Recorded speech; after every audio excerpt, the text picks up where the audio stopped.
News for you. Interesting news. It's Blake and Darren's Spilling the Tea with Sandy. Cayman's top news headlines of the day from CMR. Brought to you by J. Michael Fashion for Everyone. Good morning, Sandy. How are you? Hey, good morning, Blake. I'm doing fantastic. How are you? Yeah, happy Thursday. What do you got for us? Yeah, happy Thursday. So we've got, it's not a story up on the website yet, but I've just seen the footage. The RCIPS out and about doing patrols and doing such a good job that they literally catch somebody in the act of trying to break into a car on Mary Street. Really? Yeah, the footage is amazing. But obviously, the RCAPS has said in the last couple of days that they're carrying out a number of operations to combat armed robberies. And of course, foot patrols seem to be extremely effective. Great. So yes, continue, I would say, on that route. What were you posting last night? Some high-speed emergency vehicle thing that you said was breaking news last night on CMR. Last night. That's not ringing a bell. Was it last night? Was it last night? I saw something posted. No. I'll find it and come back to it. Okay. All right. So yes, congratulations. So yesterday we were in court waiting for the sentencing of former Miss Cayman, who was dethroned, Miss Tiffany Connolly, for her 6 charges, mostly assault related, including assaulting the police. And unfortunately, it's been postponed yet again. Oh, really? Yes. So this time, it's the same as last time. The reports are not ready. So, probation does what they call an SIR. And unfortunately, that particular report, which is a report that gives the court an idea about her, the social inquiry report isn't ready as yet. Seems like they're backlogged. So it's postponed again until August the 23rd. So we'll keep you guys updated on that one. Got it. All right. The public are invited to share their views on what's called adverse possession. This is where it's kind of like squatters' rights, So there is a discussion paper that is out. So the Law Reform Commission is inviting members of the general public to comment on the issues identified in the discussion paper and give feedback, which means that there could possibly be some legislative changes coming. So if you are interested in this, I think a lot of people should at least look at it to see exactly what it says. Do go to gov.ky/LRC, and you can actually get a copy of the discussion paper, and then you're able to send your comments through to CI lawreform@gov.ky, or you can just go by their offices, which are located on the 4th floor of the government admin building. And you can send them a letter by post as well, PO Box 136. Great. Yep. Let me see what else I got for you. Kind of a slower news day today. Right. So congratulations to the Addison Kelly Memorial Scholarship recipient. They have selected their first person. This is the Alex Panton Foundation, has named Jamara Bodden as the first recipient of the Addison Kelly Memorial Scholarship. So it's going to allow Ms. Bodden to complete the final year of a 2-year online master's program in psychology and neuroscience of mental health at King's College London in September. So congratulations to her. And she intends to pursue her Doctor of Psychology degree in the UK as well. Kudos. Those are your news headlines this beautiful Thursday morning. You got time for a quick story? Yeah, sure. So, our British Airways flight 252 is also the same number when it does the Turks and Caicos run. Okay. So a few times a week it does Cayman, then back to the Bahamas. A couple times a week it does Turks and Caicos, and then back to the Bahamas, and then to London, right? So it's still BA 252. Well, on Sunday, the Turks and Caicos British Airways flight back to the Bahamas and then Bahamas to London apparently had a catering snafu. And so there was no catering from the Bahamas to London, except that the flight attendants, I didn't say what the snafu was, but they had no catering. Like nobody showed up with food for the passengers. So the flight attendants went into the terminal to the KFC there in the Bahamas and bought a bunch of buckets of fried chicken from KFC. Why not? And handed it out piece by piece out of the bucket on a napkin for passengers who wanted it. That was the only Oh, catering that they got on their BA flight from Nassau to London. I love that, actually. I mean, I could work with it. I could work with a little KFC in a flight. hopefully they had the booze cart with that. I mean, that would be a tragedy otherwise, but kind of a wild story. All right, we'll Blake. Good catch one. on, Bobo. We'll see you tomorrow for the Friday headlines. All right. Have a good one. All right, folks. Good morning. Happy Friday. I've noticed that in the studio today, my little clock has fallen down, honey chow, my little time clock. So I got to see about getting that fixed later on. I'll let Marlon sort that out for me. So give me 1 second. Hold on. Let me grab all my links to send this out to everyone on social. How are you guys doing this beautiful Thursday morning? 1 second. Okay. All right. Good morning, everyone. Bigger, better, bolder. The cold, hard truth is taking talk to the next level. Right here on Bobo 89.1 FM, Cayman's Community Radio. We are still spilling the tea and committed to being part of the change that Cayman so desperately needs. Join Sandy Hill weekdays from 7:30 a.m. for Premier Access, Cayman Voices, Truthful Thursdays, and much more. Cayman's #1 talk show is now bigger, better, bolder, and more than talk. Getting results with hot topics, consumer reports, court exposés, and more. I've come to set the record straight. I've come to shine the light on you. Let me introduce myself. I am the cold, hard truth. Now, from the CMR studio in Grand Cayman, live, direct, it's the cold, hard truth. Now, join the conversation on 345-936-2626. That number again is 345-936-2626.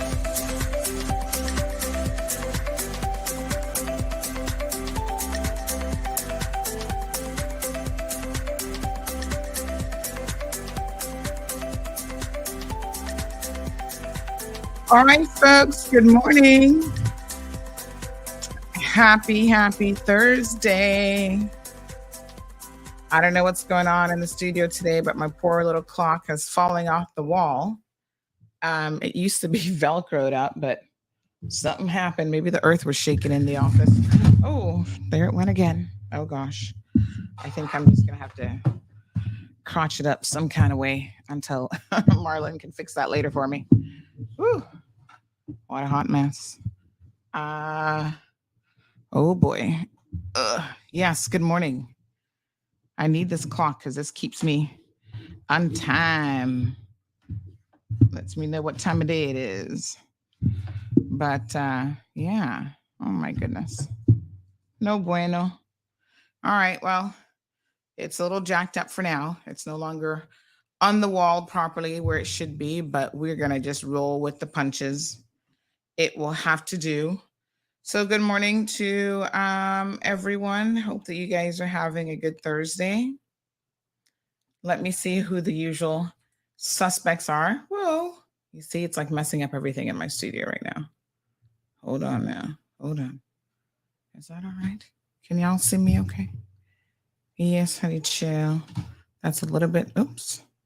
That is a little bit off. I like it, that angle. Okay, and then the mic is all right. Yeah, one clock falls off the wall and everything goes haywire. What can I say?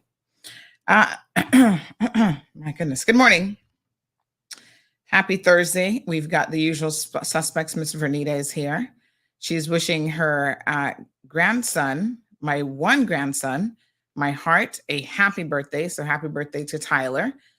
She says there are no words to express how I love you. May God bless you to see many more. Enjoy, but don't forget God. How old is Tyler, madam? Irvlyn is here. Good morning. to Marshall. We have Miss Morna in the house. We have got Alice here with us. Good morning to Alice. Diamond Princess got it locked and loaded. She says, good morning, lovely people. Cayman Detailing says, good day to all. Olivia's here. Buenos dias, Senora Alba. ¿Cómo estás? Romelia says, good morning, honey child and Cayman. Have a blessed and victorious day in the Lord. Praise God for another beautiful day in paradise. Amen and hallelujah. Paul is joining us. He says, good morning, my Cayman kind people. Thank you so much, Paul. Wee Andrea, the beautiful Andrea is here. Junior Goldburn is here. Good morning. Right in the back of the class where he likes to be. BA flight is getting ridiculous these days. Oh gosh, really? I'm surprised they didn't charge him for the fried chicken. $5 a leg of fried chicken, honey child. Good morning, Miss Dean. Good morning, Elsa. How are you, darling? Alice is here. Debbie's in the house. Irvlin says, now I'm sorry I bought my ticket already. Oh, goodness. Well, how else are you going to get to the UK except BA? I don't know. Cecil's in the house. Good morning. Good morning. How are you? So good to see you. Omeria says it keeps you ticking, Sandy, that clock. Miss Carmelita, buenos dias. She says, good morning, Sandra. Happy Thursday. Miss Bonnie joining us from East End. She's saying good morning to everyone. Lavana is here. Dean says, I love your top. Thank you so much. One of my bargain buys, honey chow. Am I the only person who cuts out those, the little strings that come? Only ladies would appreciate this. Men don't have these kind of problems. You know how they put those little strings in your tops and your dresses? Am I the only person who cuts those out? I was telling Miss Stacy this morning, listen, just cut them out from the second you see me bring it home because I eventually cut them out. Just cut them out. Can't stand them. But yes, this is one of my lovely bargain buys. Tommy Hilfiger, but I'm not paying Tommy's full price for this. But it is actually, I love the design. And again, the quality, the build of it is quite nice as well. So thank you, Miss Dean. Lily Boo is in the house. Hello, Lily. Mr. Goodlook says, good morning, Cayman. It's that time again, swanky in hand and ready for some bitterness. Mr. Goodlook, we bring more sweetness than bitterness. Did you know that? We be so sweet around here. We might give you diabetes, honey child, just like that swanky. You got to be careful not to drink too much now. Oh, I feel for some nice coconut water this morning, but I think I need to cut back on my coconut water because, that's got sugar in it. So yes, honey child, you got to be careful. Got to watch the sugar intake. There goes the clock again. Now it's like on its side. Oh my gosh. This is no bueno. I'm just going to put it over to the side over here. Ugh, that clock definitely needs Jesus this morning. And Marlon. He'll get you sorted out, Mr. Clock. I like to have it right in front of me so I can keep a visual on the time. I wonder if there's a better spot for it. Because this wall thing, it's kind of hard to... Anyway, I'll let him figure that out. My brain can't do the mechanics of it. Miss Debbie says, I cut mine too. Yes, good. Miss Renita's little Tyler is 18 years old. Oh, wow. He's legal to do certain things now, Miss Renita. Look at that. Amelia says, yes, I cut everyone out. Vicky cuts hers out too. Ransford says, you look good in anything. Good morning. Aw, that's so kind of you, Mr. Ransford. I appreciate that. Okay. Let me see who else is here this beautiful Thursday morning. Let me see. We got some stuff to update you. Oh, this person sent me the cutest little thing. Says, good morning. Have a great day. Happy Thursday. God bless you. And it's a little doggy with little glasses on. He's so cute. They said, hope your day is awesome and fantastic, just as you are. Hugs, hearts, emojis. This person says, I wish it was Friday. Never mind. You got it right.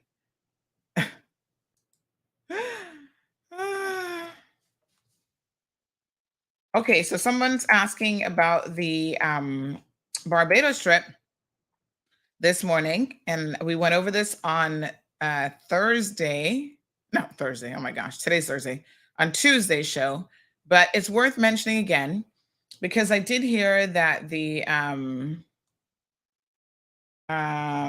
progressives, them, uh, they oh honey child, they're always I don't know what to say about them, honey child. Mm-mm-mm. Um, they are always shady boots. Mhm. What can I tell you? Hmm. Uh, so they were questioning the financial viability of the route. Well, I guess somebody says that's what they do as the opposition. They just want to question everything, whether it makes any sense or not.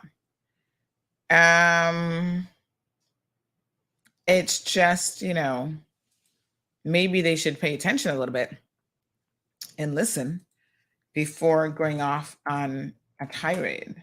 And then sometimes they do it and you know that they're doing it just to play politics, like it doesn't really make any sense. So, just to be very, very clear, they say that the progressives' opposition notes with some concern the announcement by Minister Bryan of the new Cayman Airways route to Barbados. That's what they said. The route will make travel between the Cayman Islands, Barbados, and the Eastern Caribbean more accessible and enhance inter-region travel between islands. This is certainly a positive. But first and foremost, the route must make sense for the Cayman Islands and Cayman Airways. Without full transparency by Minister Bryan and all shared financing arrangements and route analysis, route viability, there is doubt about the viability of both the Barbados route and the related second flight to LA. The opposition and the Caymanian people will hold the minister to account if he gets this wrong. Well, that's wonderful. Whilst we genuinely want the new route to succeed, it cannot be allowed to unduly financially burden Cayman Airways or the Cayman Islands people. I don't know who's helping them with some of their like graphics and videos and stuff, but I'm gonna give them a kudos for it because job well done.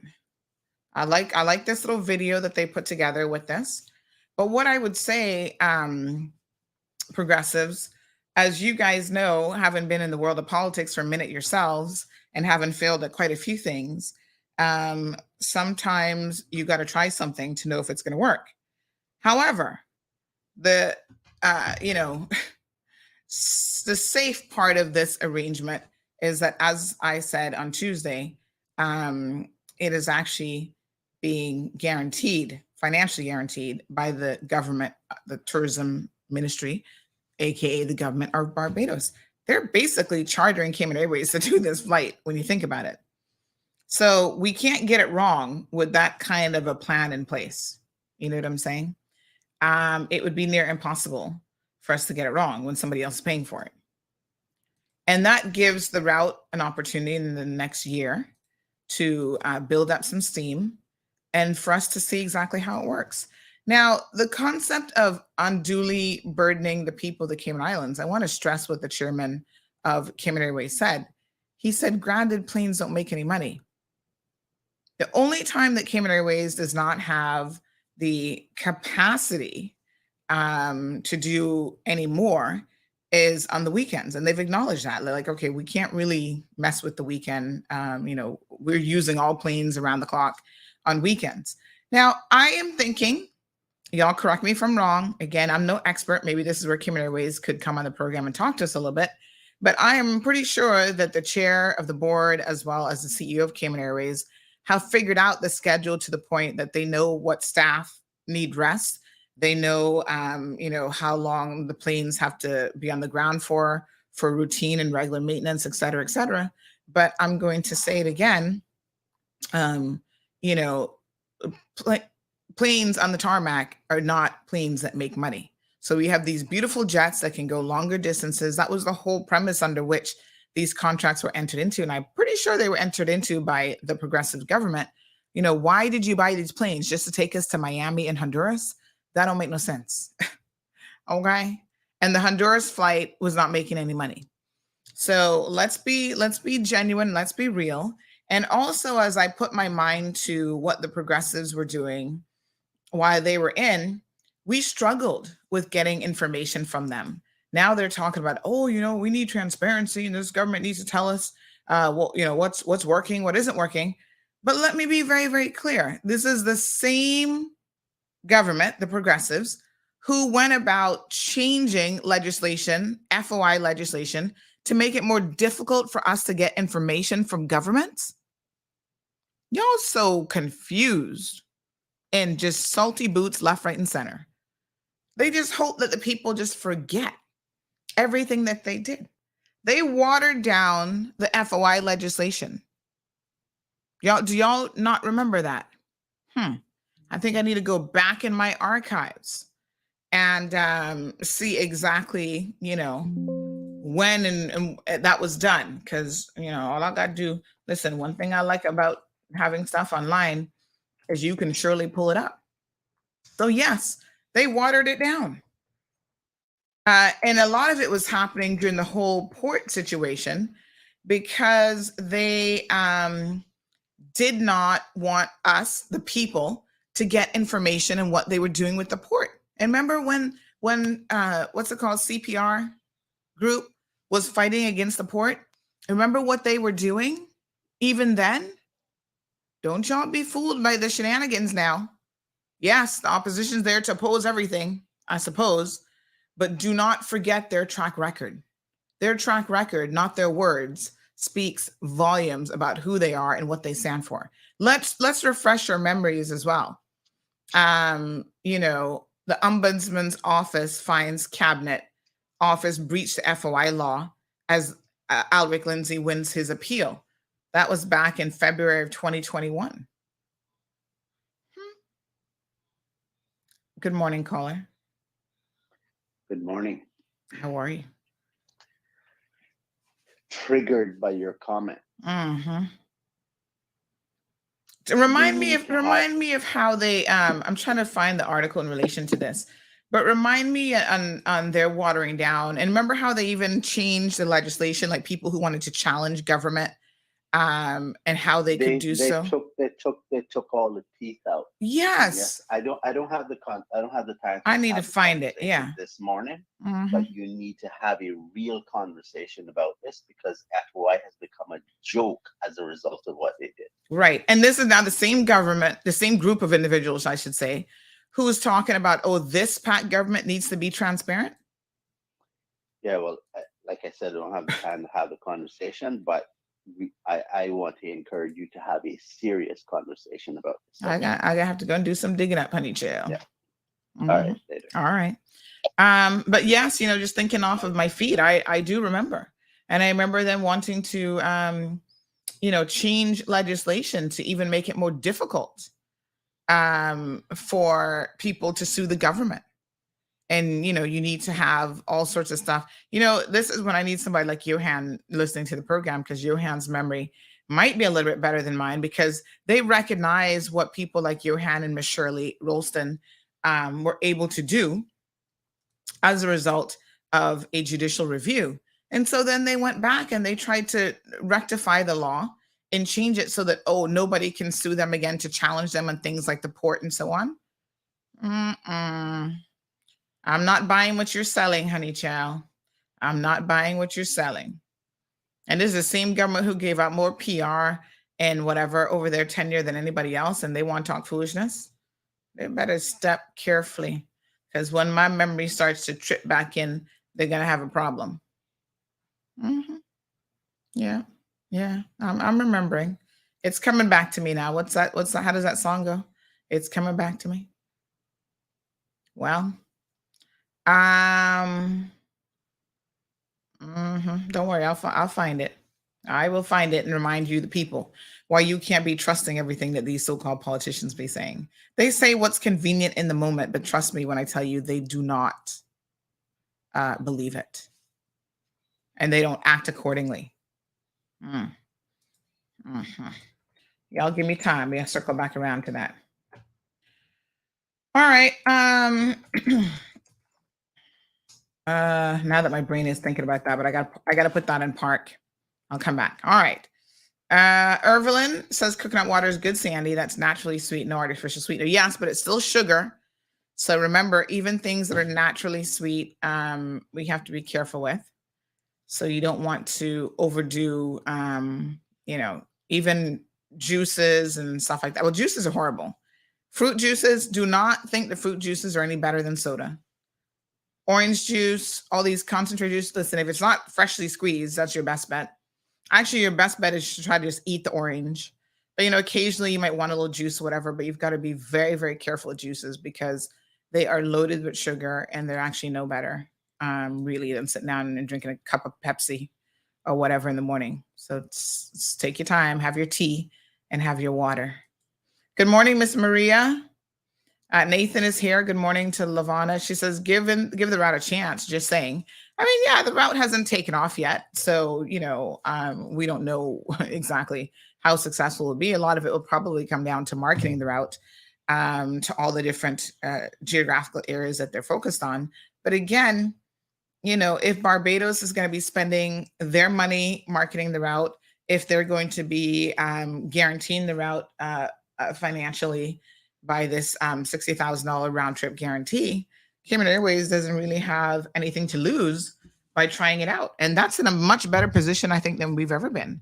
I don't know of any progressive decision that gave us that kind of guarantee on our money when I sit here and think about it. So it's easy to criticize as a backstreet driver. I suppose we do that all the time as audience members. We sit back and criticize everything, and we don't always have the available information and the available data to be in a position to do so. So now that CMR was able to dig up this little nugget about the built-in guarantee, hopefully the progressives will just sit back and relax a little bit on this particular thing. But you know what, progressives, y'all keep working, try and earn your money, because y'all be disappearing like, I don't know, y'all just disappear. And they're still not answering some pertinent questions that I have. Now I know Miss Barbara can get upset at me again because she can think that she's gonna think that I'm picking on her. But no one has yet in the Progressives administration explained to me why Barbara Connolly is working an outside job as an MP. Progressives, you should be in control of your members. And so this is where, I have questions. An MP who's making $9,000 on the back of the people of the Cayman Islands, what do you need a second job for? My God, the rest of us need a second job, not the MPs. I know things are tough out in these streets. All of us have CUC bills to pay, including your MPs. But help me understand, why is it that you could not afford to live? You've already been in there for tons of years. You got land and other investments and whatever. Why can't you afford to live off of $9,000 and make your only job and your only focus be the people of the Cayman Islands? That MP position is a full-time job. It's not a when I feel like it 60 days before election job. See here? This is an auto email responder for those of you who are doubting what I'm saying. Barbara Connolly at the AlexandriaBancorp.com. Why is she working for this company? I am flabbergasted and shocked. We've mentioned it before. It's funny how the progressives can't say anything about that. We've mentioned this. She's gone back to work full time. What the WTF? Like, seriously. Are you kidding me? If you want to work in corporate,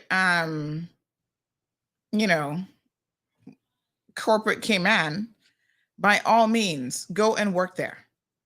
But you can't be an MP and work in this at the same time.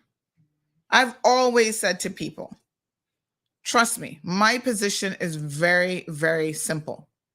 Being an MP is a full-time job. If you're elected and you have all these other business interests and whatever, you need to get rid of all of those things and focus on the people's business. Because when you're not in the Legislative Assembly, that's not the only time that you work. Oh, so they write a question for her. And during the Legislative Assembly session, she gets up and asks the questions, and y'all think that's work? What about the rest of the time? Right? When you're supposed to be out there tending and helping the people. Mm-mm. I am sorry, but I am just not feeling this at all. KK says they need to cut the salary. Well, one of the reasons why we pay them such a good salary is so that we don't have to do things like force them to get another job, which makes complete sense. I wonder if the progressives might have time to dig into this and ask about, some of the numbers on this situation. Come on now. We'd like to know. How many of y'all have side businesses already? I mean, whatever. If they're not actively involved in those things, I don't necessarily have a bone to pick. But when you are working a full-time job and also an MP and collecting a salary, honey child, I've got more than one question for you. Alejandro says this sounds like greed to me. Wanda says it's supposed to be a full-time job, but they actually have to work, right? No, sir. Alejandro says they're looking at you, Sandra, and saying, watch me with a Coca-Cola in my hand. Oh my goodness. Put that Coca-Cola down. That is not healthy for you. Angela says, will the Barbados route bring in as much tourism to Cayman as the Cayman Islands as other routes? So, I think there's a possibility of inter-island tourism, but for me, the strength of this route is number one, where you're going to actually get people coming from and to and, going through Cayman is a transit point to actually get to California. So, if people pay, and let me be very, very clear, Angela, our tourism numbers are actually extremely strong at this time, post COVID recovery. The numbers are really, really good. And thank God, because cruise tourism is a whole other situation. Cruise tourism, is going to take a hit. Now, interestingly enough, the Progressives representative, deputy leader of the opposition, Mr. Joey Hugh, has up a statement about Cayman's cruise tourism is in peril. And of course, we know that these are the same people who wanted to, build the port. The cruise port, the cruise berthing facility. And the people resoundingly said no to that. And it's funny because now they're back, kind of pushing that agenda again in a little bit of a softer way. But they were hell bent on not listening to the people. Do y'all remember what happened? The people, CPR group, Ms. Shirley Rolston, had to actually sue the government to try to get them to even have a referendum on this extremely important topic because they were refusing to do so. They were going to just steamroll us with that port idea, no matter what we did or what we had to say. And even when the people said no, they were protesting like, nope, all these signatures, they still took and wasted the people's money and sued the people with the people's money. Cara, good morning. She says, want to know my juice? And I go cost you less and get on ourselves a watermelon. Sit, eat that, and get the best natural juice from it. Best believe you'll be well hydrated. Oh, yes. Well, watermelon's mostly water. That's why they call it watermelon. Miss Irvelin, thank you for that comment. We do have a caller. Yes, I see your guests. Don't worry, Carolina. I see them loud and clear. Good morning, caller. Welcome to the program. Good morning, Sandy. Hello, so darling. Nice to see. Hello. It was so nice to see you yesterday. But yes, it was actually the day before yesterday, but it was still good to see you. Oh yes. Yes, it was. That is so true. Yes. I must be getting older. Child, that's okay. We're all getting there. And you know what? It's a privilege denied to many, so we're grateful. Yes, what I have to say about the port is I've been into a few places in the Caribbean that do have that their cruise ships can dock right in, like our cargo and stuff like that. And guess what? Those people seldom have to take a taxi. They seldom have to take tours. They seldom go to patronize the restaurants, the local restaurants, or the restaurants that we have right on Georgetown Strip, West Bay Road, and all like that, because they walk it, and even if they're not eating, most of the time they're not eating in that port that they're in. They just go right aboard the ships again and have their lunch because that is already paid for. And they just walk about, take a few pictures, and then they go back on the cruise ship. So what benefit would that be to Cayman? I would like for Joey or anybody tell me the difference. You know what they need to do? Travel, but not travel on government money, and see these places that is begging for cruise ships, begging for tourism, and even though our tourism is up, Cayman Airways is not bringing all of them. Make I tell you, most of them are bought in by American Airlines, which makes 3 trips alone to Miami during the week, and I don't know how many trips they make on Sundays or the weekend, I should say, but they do. And do you know? And I'm gonna say it, and I know I get back and all that. Do you know that these MPs, most of them are paid more than some of our jet pilots, Cayman Airways jet pilots? And I know that for sure. I know that for a fact. They had to beg for years and years for a pay raise, not go in there and say, I'm going to raise my salary to 2,000 or 3,000 more per month, like some of our MPs did. So don't kid yourself. And they should be attending to the people and the people needs, because that's what they promise, and that's what we're paying them, highly paying them for. So who they think they're fooling? They can fool a lot of people that would listen to some of their stupidness that they're talking. But really, I know these things for facts. Yeah, and we need to look at their actions, not so much what it is that they're saying, right? Because as them old people can say anything. Exactly.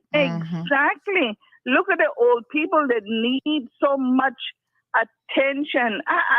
I'm driving somebody to a clinic, waiting for them and whatnot, and some of those people have families, but who cares?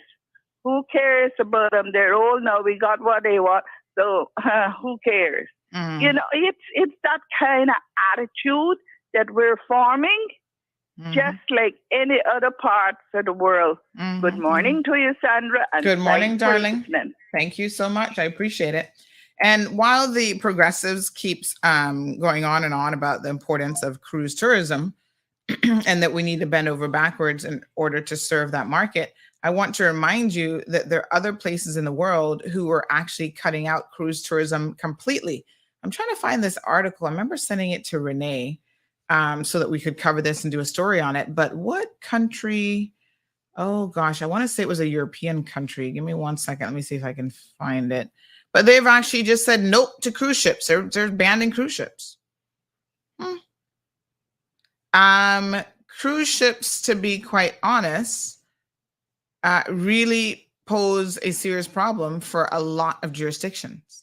The pollution that they bring in, And as Jim, I'm reading your comments this morning, Jim, thank you. He says quality cruisers, not quantity. It's very, very hard to find quality cruise ships because the whole idea behind a cruise is you can, on these mega ships especially, pack in 10,000 people like sardines on one vessel and, do everything all inclusive food. And it's a great deal for those consumers, but those consumers tend to be really bottom of the like mid-level to bottom, travelers. They want to be able to take in 5 countries in a day, all you can eat gluttonous cruise ships. And it's really not about the quality experience for them. It's about hopping off and on at a destination. And what's the average spend that they're spending when they get off of a cruise ship here in this country? $25 or something absolutely ridiculous. It's like, come on.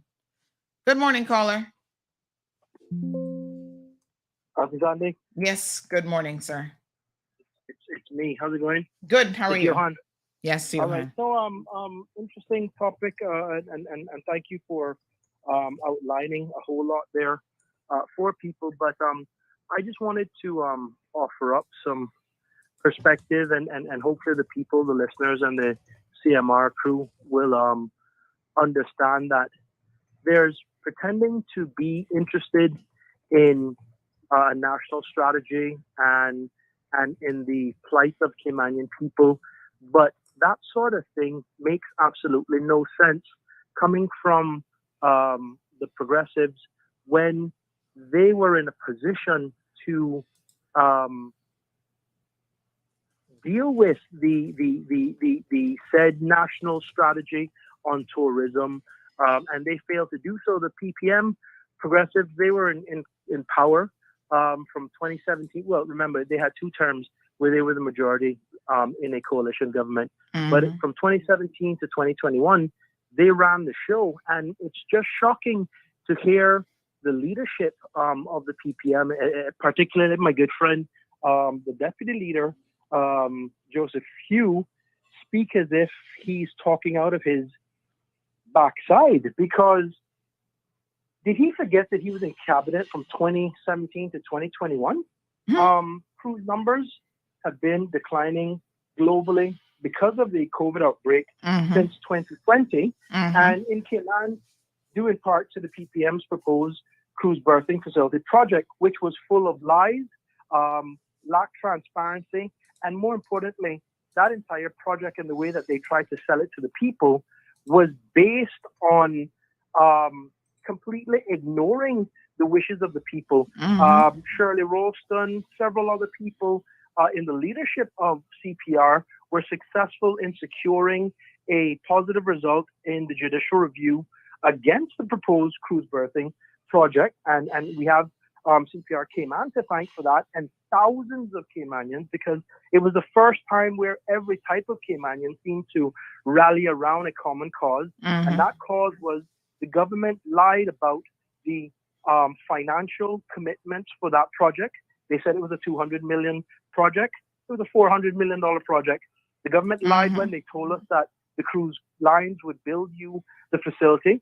There is no such thing as charity and freeness in business, much less when you're dealing with $400 million. But let me pause you right there. But that's very rich and ironic when they're now asking for this government to be fully transparent and share financial arrangements and route analysis. But they weren't doing that with the port. That was the whole point that I'm making this morning. Like, people seem to have forgotten. No, it's interesting. Listen, as an opposition, they're doing what they think they need to do. But it rings hollow when you have individuals who, you had Joseph Hugh in the House of Parliament tell Arden McLean, who was the leader of the opposition at the time, that he couldn't disclose any information about concession agreements and any of the sort of giveaways negotiated by him as the Minister of Planning and by the PPM cabinet, because it was confidential and privileged information. Now, the irony of that is, it's clear to me that Joseph Hugh speaks with a forked tongue. For him to take a position when he's in power, and now to do the polar opposite when he's out of power, ladies and gentlemen, that is called playing politics at its best. But that's what the PPM do. And we have seen what they're about. So let's not fall for the trap of them pretending to care about the common man and the majority of Caymanian people. Listen, they work for big business. In my campaign, I spoke to that. They are bought and paid for. You know, in car racing, in NASCAR, and in Formula One, you have the drivers and they have all these patches of sponsors on their shirts and on their cars, and you can see who sponsors them. If we had the same thing in politics in Cayman, you would have no space on the white shirt, because that's how it operates. Big business, big companies, big players, big donations run and control these politicians and the political parties that they represent. This is no different now. Okay? The PPM are desperate for this cruise birthing project. They're desperate to pretend, or they're pretending that they care about a national strategy. But the point that I was making is, during lockdown from 2020 and the COVID years, there was a collaboration between the government, private sector, and key stakeholders in the tourism industry. They worked together and came up with this thing called the Strategic Economic Advisory Council, SEAC. A group for tourism identified the priorities and the solutions to address all of the issues in the tourism industry, including cruise-related matters, short to medium term. Did Mr. Hugh forget that?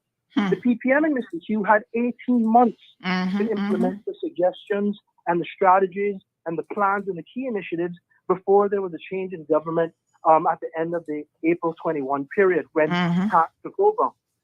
My point is, the reality is the PPM and MP Hugh chose to do nothing with all of that information, with the recommendations coming out of the SEAC reports on tourism.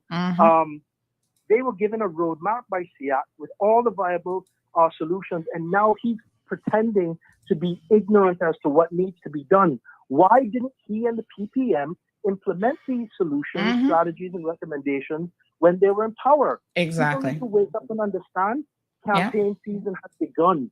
Absolutely. In full form. Okay? Absolutely. And we do have guests waiting. I don't want to keep our guests waiting any longer, but I will say this. To that point of talking about, where's the policy?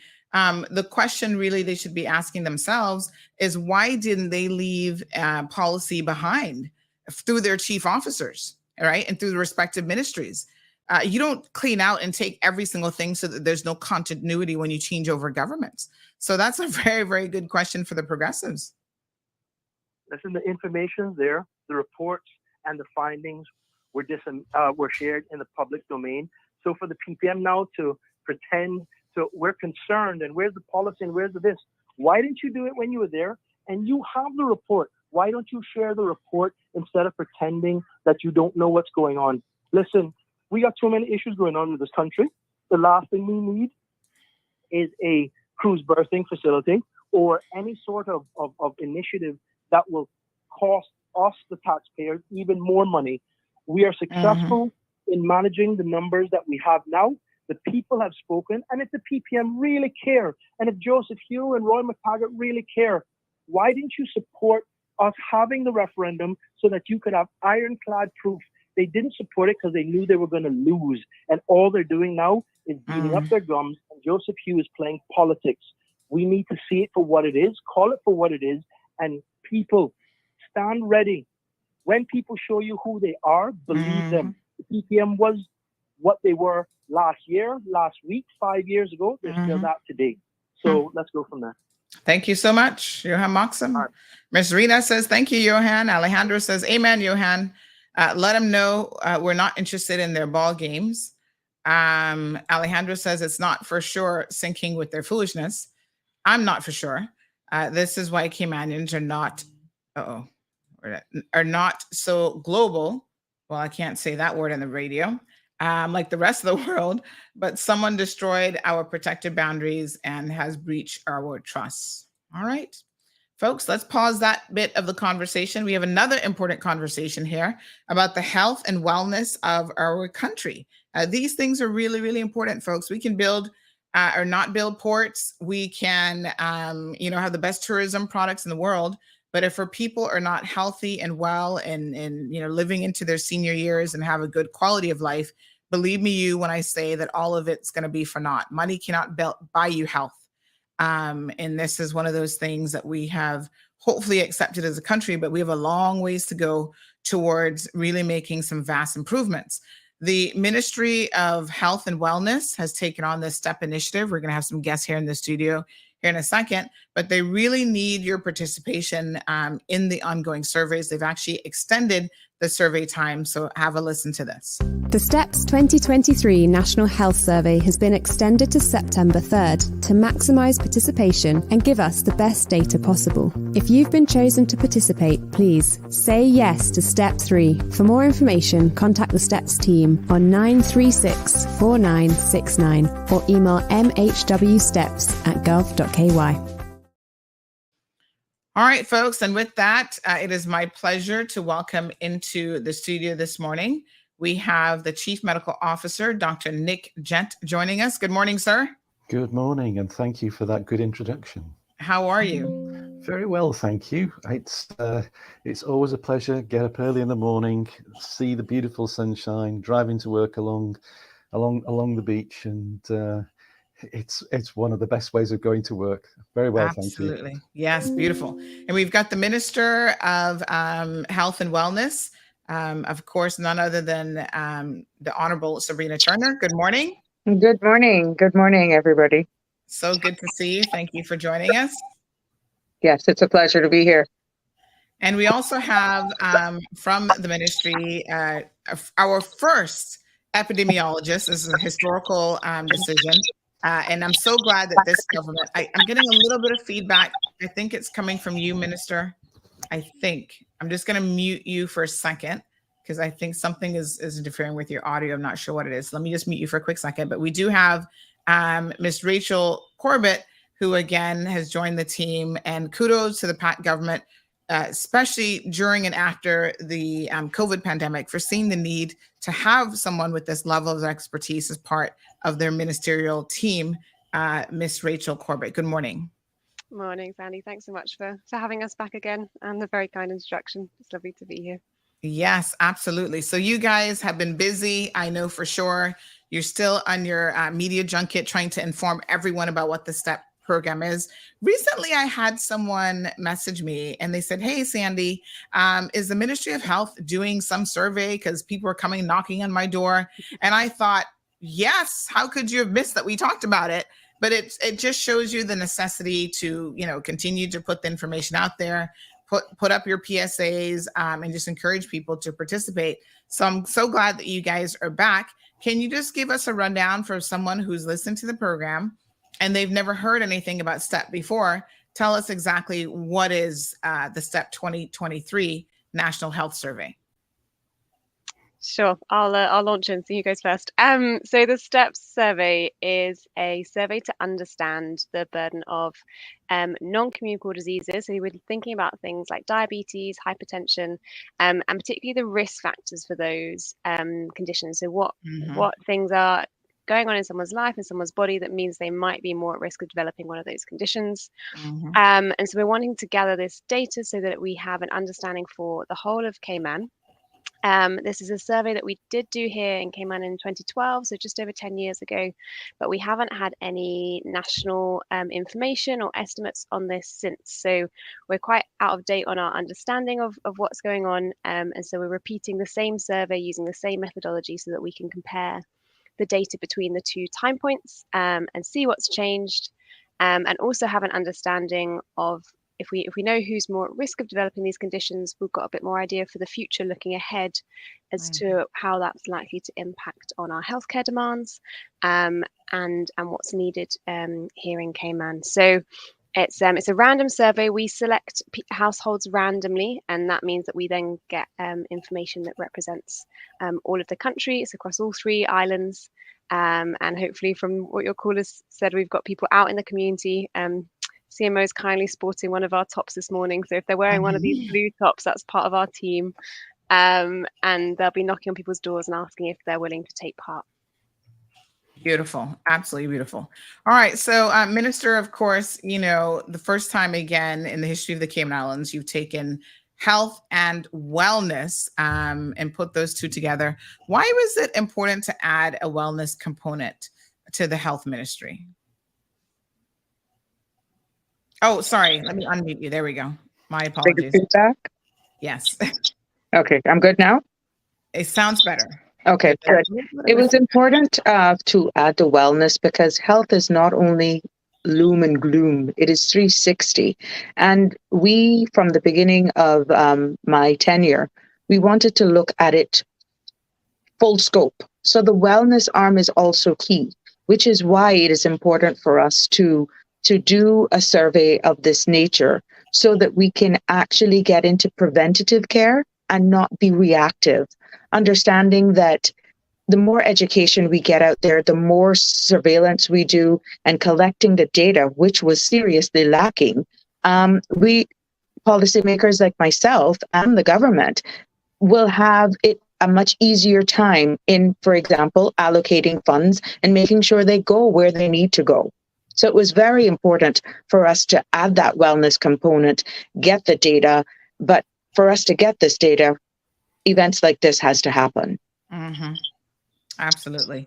And Dr. Jet, can we talk about, from a public health perspective, again, why this information, how it's actually going to be utilized in making decisions at the ministerial level, making public health decisions, and deciding where money is going to be spent, what sort of maybe programs and campaigns that we will then see in the future? Certainly, thank you. I think the first thing we've got to start with is health services, which is what people mostly think of when they think of health and the Ministry of Health. They're picking up the pieces. They're dealing with end-stage disease. They're often dealing with disease that could have been avoided or could have been mitigated by people having a healthier lifestyle. And this survey is really looking into those group of preventable or manageable diseases before they become serious illnesses, which limits people's lives and length of life and quality of life. So we're looking at all of those things which we can do to help people look after themselves. And these things are probably one of the biggest burdens of disease. We're looking at the precursors to heart disease, diabetes, chronic lung disease. These are the things that takes years from people and makes the last years of their lives miserable. So that's what we're looking at. But to know what to do, one of the issues that we need to know is what is the scale of the problem. We know to an extent the scale of the end stage of disease, but we really need to know who, why, and where have got the poor lifestyles, have got little access to exercise, who smoke cigarettes, all of these kind of things. Plenty of anecdote, but no real hard fact. And particularly, we need to know what has changed. So looking at this year to 10 or 11 years ago and being able to see where the growing problems are, because some problems might be disappearing and we don't need to concentrate so hard on. We need to know what are the issues which are underpinning ill health, poor health now. And step one is going to tell us, the step one part of the survey tells us about all those precursors to poor health. Step two gives us some ideas about the heart disease and the risk of diabetes in particular because of looking at people's blood pressure and looking at their height and the weight. Step three, which is what we're really coming on the show about today, is the bit that people are a bit more frightened of doing, and that is going for the finger prick test, which will tell us what their blood sugar levels are and tell us what the fats in the blood levels are, so that we know from step one what the risk factors are. Step two, where things have progressed and there's actual evidence of incipient disease, and step three tells us the prevalence of things like actual or incipient diabetes that's actually there present in the population now. So it's telling us a lot of things about different things at different stages of people's lives. And that gives us a justification for, myself and Ms. Rachel to go to Minister and say, hey, we need to change what we're doing because there's a burden of disease now we've got to care for, but we want to see a healthy, fit Cayman over the next 10, 20, 30 years, and particularly influence families so that parents influence children and we start to get generational improvement.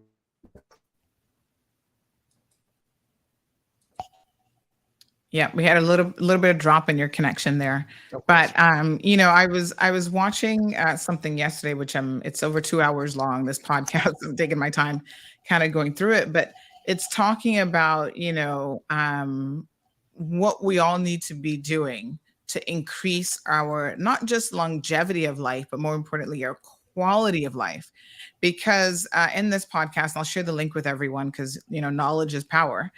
It was talking about the vast majority of people watching, even listening to this program right now, are going to die from cardiovascular disease, cancer, or diabetes. Those are the three things that, unfortunately, is going to kill most of our people. And these are preventable diseases.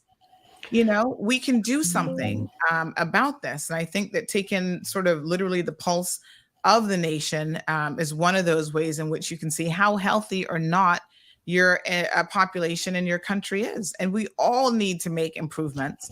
The 2.5% that is like the fittest, they are in the minority. The rest of us really have some work to do. But the good news is, Dr. Gent and everyone else, is it doesn't take as much as you think to really make a significant impact in your overall health. So here's one statistic that shocked me. If you go from no activity, so just zero, sitting at your desk all day doing nothing, to just 90 minutes per week, you're going to reduce your mortality across the board by a significant amount. So this is, these are the things that we need to know. Like, what are your numbers? Where are you right now at the particular stage in your life that you're at, and sort of what improvements can be made? Now, this is obviously at a much higher level, and that is at the strategic level. It's government trying to take the pulse of the country and trying to determine, exactly where we are. So tell us a little bit about how the survey is actually going so far. Miss Rachel's the guru on all the figures, so better hand over to her. Yes. Sure. Yeah, we'd love to give an update. So we've been running the survey since the beginning of June, which is just when we came on road last. And pleased to say it is going really well. The first two steps, so the ones that Dr. Gent was talking about with the questionnaire and with taking people's kind of height and weight and blood pressure, we've had over 1,200 people complete those parts. So we're super thankful for everyone who's taken part, who's signed up, who said yes. And that's really good news. We need to get a minimum of 1,300 so that this data is nationally representative of all of Cayman. So we're really close to that target. We'd love to get a few more than that, but that is partly why we're extending it for one more month and running through to the 3rd of September. The additional part, the step 3, where we're talking about the finger prick test, we've had a lower uptake of that. So about a third of the people that have done the first two parts have taken up step 3. So we've had over 400 people do that. And we would really love to encourage more people to get involved and to do that part. We need about 1,000 people to do that for us to have data that is representative of all of Cayman. So that's also why we're extending, and we're wanting to give a bigger focus and put more of our efforts into encouraging people and asking people to take part in the finger prick test. We know that there's some hesitancy. Some people don't like needles, which has been a bit of a barrier. It does have to happen on a different occasion because it's a fasting measure, so it needs to happen early in the morning. So there's some logistical aspects to it, but we've got an excellent team of nurses who honestly are doing such a great job, and they're happy to come to people's homes. Or we have also some facilities that seem quite popular. We're using the Red Cross shelter in town, so trying to make that as convenient as possible for people to do that step. And we're currently just started a call campaign, so we're getting in touch with people who have done the first 2 steps but for whatever reason weren't able to do that last part, and just reaching out again to see whether they would be still interested and see whether we can get them booked in this final month that we're running. So if anyone gets a call from us, please do engage. Just to clarify, is it the same people that participated in steps 1 and 2 of your survey? Yes. Okay. So we've randomly selected these 3,300 households that we've approached in the community. The survey is voluntary, so some people choose to take part, which is brilliant, which we're really encouraging. And they do step 1 and 2, and then the enumerator will then ask them if they're happy to do step 3 and try and book them in. We have an online booking site to get them booked in to see a nurse. And we've just had some difficulty getting people through to that last stage. Those are the home stretch. So step 2 was the in-home measurements for height, weight, blood pressure, your waist and hip circumference. Now step 3, when you say finger prick blood measurement for blood and sugar, is it actually a finger prick? Or are you actually drawing a blood sample? Tell me exactly. No. We use a little lancet. So Yeah. it comes in a little plastic container. Yep. It's honestly about this big. And inside it is a very small lancet that pricks the finger. We then people who are diabetes or have to test for sugar, they're well aware of. Exactly. It is a few drops of blood. We use a capillary tube to draw it up because we're testing not just for sugar but also for cholesterol. The device has to test for 3 different things. So we need a certain amount of blood, but it's basically a few drops that gets pulled up into this tube just by capillary action. It draws it up, and then the nurse will drip it onto the machine and it will test it. So we're not doing full bloods. We're not using a full needle. It's about a 10-minute appointment. It's really quick. That's not too bad. Minister, I know that you have a number of community initiatives coming up, including your back to school drive. A lot of parents come out.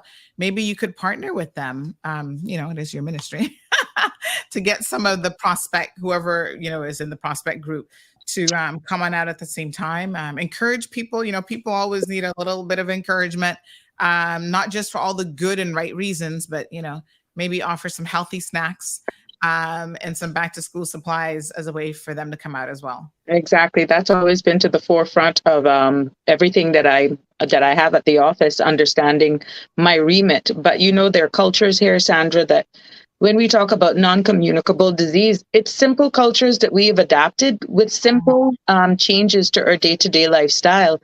It's amazing how some of these non-communicable diseases can be avoided.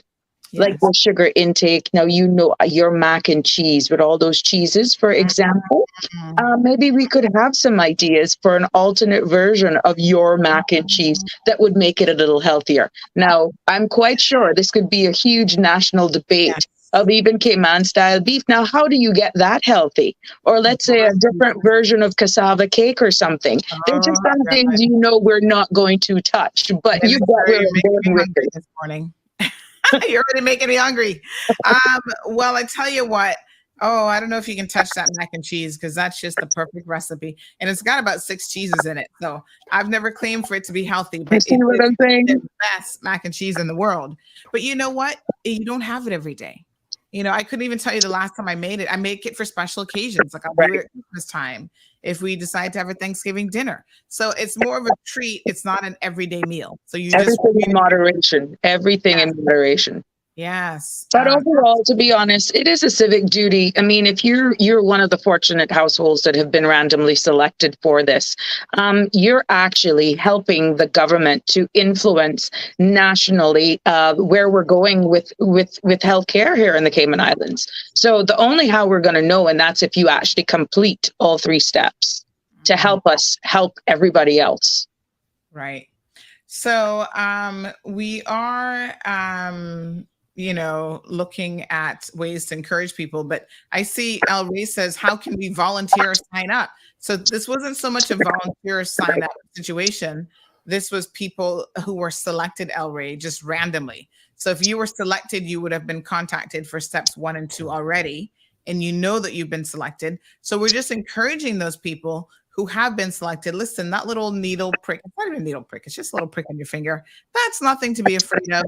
Help them get all of the data, because having incomplete or partial data is not going to, be particularly useful. Help them collect all of the information. And then that's how, you're amazing and how you're helpful to all of us, really. And look, it's a free medical. When you look at it, if you're one of the households that were selected, it's a free medical. Mm-hmm. It sure is. Got it. And you get all your information for free. So Michael says that I do not even feel the little needle, and I don't like needles one bit. Yeah, it's not so bad.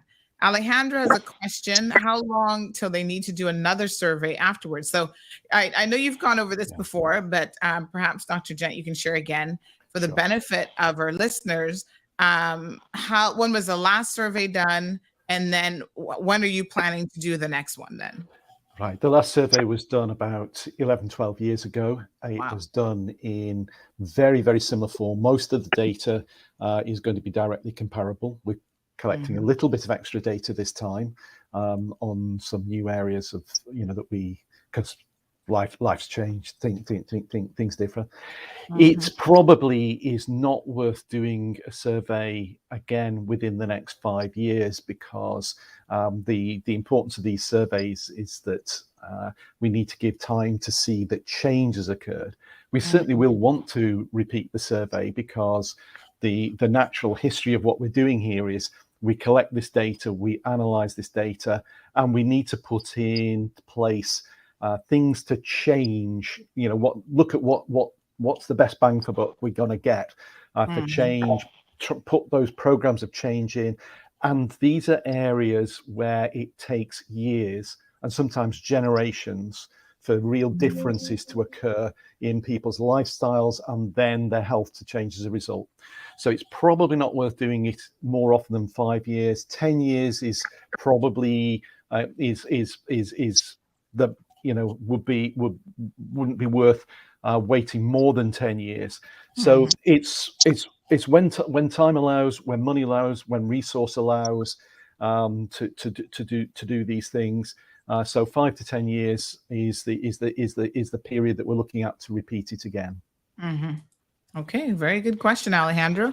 Thank you guys so much. Let's see if we have any other questions in the comment section. Siobhan says, I'm proud to say that I've done my part. All steps completed. Check, check, and check. Thank Good you. for you, Siobhan. Well done. Well done. Yes, fantastic. Juanita says, good morning, CMR and panel. I did mine step 1 and 2. Thanks, MP, for prospect. Great job. So, Juanita, we need you to complete step 3 now. Get that last little pinch, and then you're all done. So, how are you getting to people to complete step 3? Are you just calling them? Are you going back door to door? Do you need them to call you? What's the best way that it's being handled? Sure. So we are calling them all. But we do have a number. If someone has done step 1, 2, and they're listening this morning and they want to reach out, then please do call us. I'll give you the number now. It's 936 4969. I'll just say it one more time in case anyone missed it. It's 936 4969, and that'll just come through to our steps team here at the ministry, and we'll get you booked back in. But we will also be trying to reach people and contact. What is that number one more time? 936 4969. 69. All right. So we'll just scroll that on the screen for those of you who need to contact them. Please do so. So very good, Miss Juanita. One more step, and then you're all done. Alejandro says, we've lived for decades without knowing, and we are easy targets now. I'm not quite sure what that means, but living for decades and not knowing your numbers is not a good thing. It's not something to be proud of. Dr. Gent, that's why somebody drops down with a heart attack and we're all shocked, like, oh my God, how did this person die? I think the thing to remember is things have changed. People used to have much healthier lifestyles in most ways. Some things they were not. I mean, the smoking rates of 3-4 generations ago tend to have fallen, but they've been replaced by the fact that people are now less active. They have much higher calorie diets. We strongly suspect that the proportion of people overweight and obese is much higher now than it was even 10, 12 years ago when we did the last survey. And so I think, looking back with, rose-tinted spectacles and thinking, everything was great. Well, it's the survivors who are doing that. It's not the people who've unfortunately left us because of ill health that could have been avoided. And I think now, of course, the resources we have to enjoy our lives and for our children and grandchildren to enjoy their lives have never been as good as they are now. And if you can't want to live a long and happy life in this world now, when could you have? It's a great place to be. And if for people like me who this is the first year I've ever experienced living in a place like Cayman, I mean, this is just fantastic, folks. So get that long life, get that healthy life, but don't believe that it was wonderful in the past. It wasn't. There were different problems there, but we're replacing them with bad habits now. Other bad habits. Bad habits are always creeping in. Sandra, if I could put a little context to this, just as an example. I was speaking to someone in the insurance industry a few weeks ago, and the conversation came up. You know, when you go to get a mortgage for your house or just get life insurance overall, what was alarming in the last couple of months, they have seen after the medicals subject to getting your policy, that they were coming up with persons who were just oblivious that they were hypertensive or in some cases diabetic.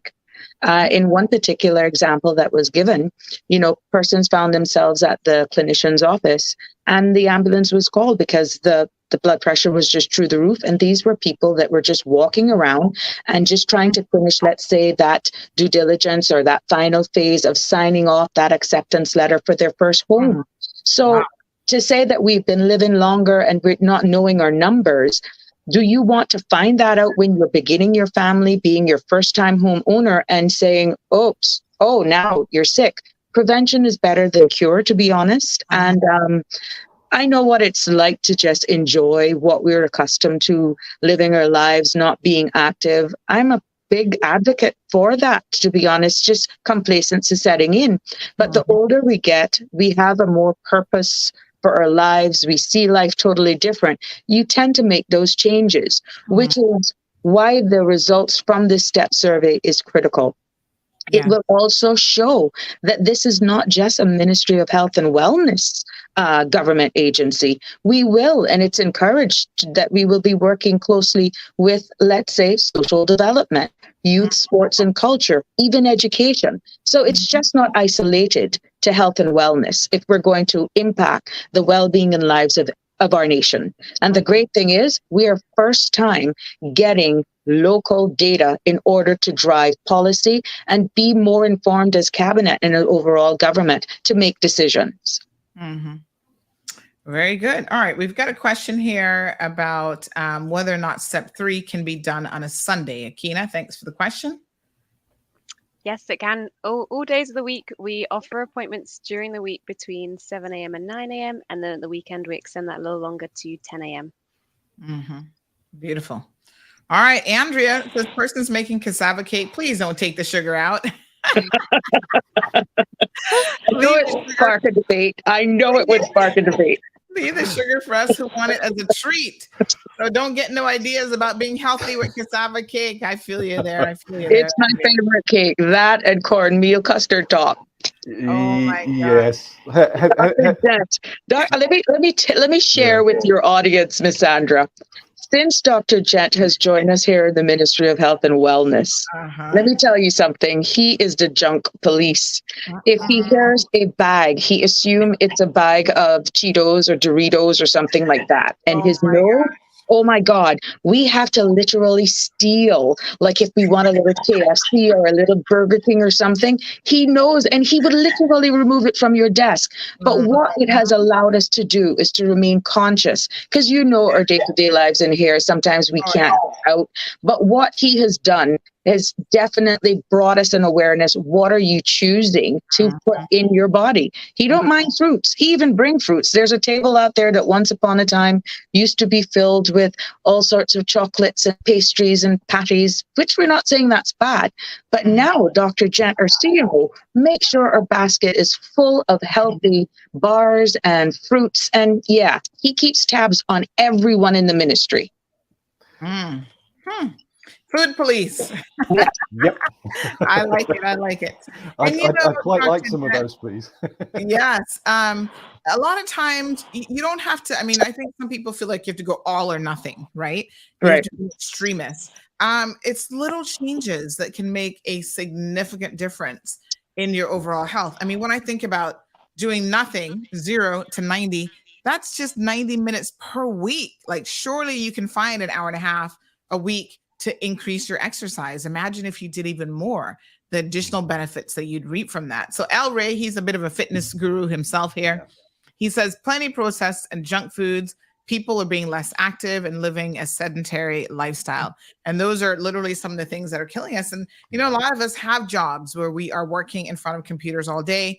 Our grandparents were out and about. They're walking up and down all day. They were out in the fields. They were just by the nature of the times, just more active than we are. So, of course, that has taken a toll, on our lives. So, Yeah. And here we are talking. I know we're here just informing and encouraging people about the STEP survey and completing step 3, but we notice where globally we're going through a heat wave. We understand that we have many people out there working outdoors, on the construction site, gardeners, and just people doing things around the house. It is important that we remind persons to choose water instead of those sugary drinks. These are some of the things overall health to avoid those heat stroke or those heat being exposed to overheating. So these are all a part of wellness. If you want to just expound on wellness, simple little things like that. So instead of popping that Coke or that sugary beverage, it's best to do water. Yes. I mean, the Pepsi tastes good. I know people love a Pepsi and a patty, but it's not good for you. So Pepsis have been, I don't drink them every day, but they're really my Achilles heel because I do love a good cold Pepsi every once in a while. But I'm treating Pepsi like alcohol because I think most people know that I don't really drink. Yeah. I don't drink. And so I put Pepsi in that same category. I may have it every once in a while now, but I'm really trying to get to the point where I can eliminate it. And as you say, drink lots of waters. You can drink teas that are delicious and good for you. Make them. I know you and your teas. And then you can infuse your water, with different pieces of fruit.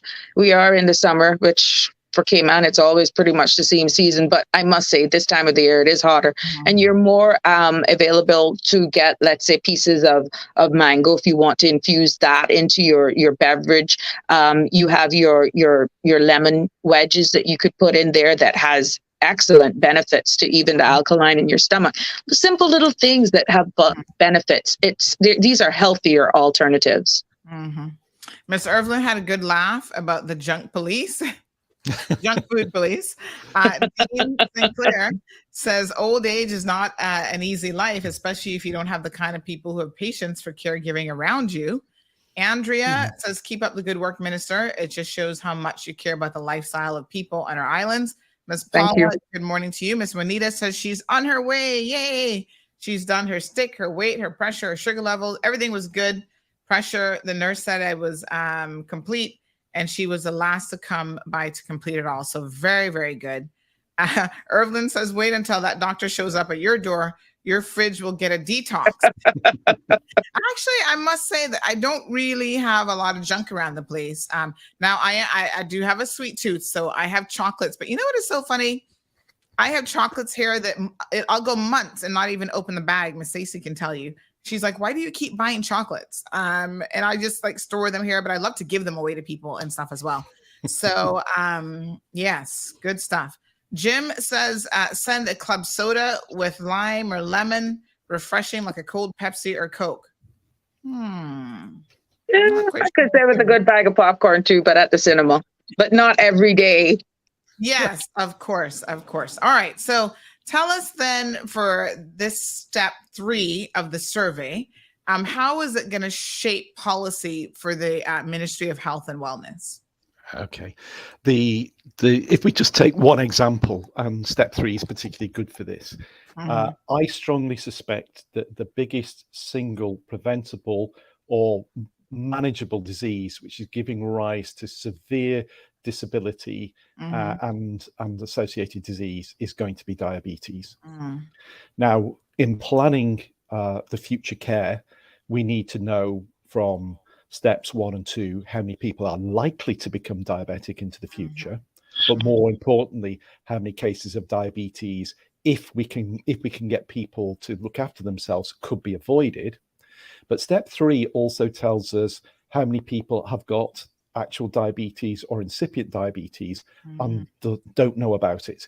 And that will give us what we call a prevalence figure. We'll know what proportion of people on the islands are currently at danger if they don't get good care and management of developing severe diabetes and complications of diabetes.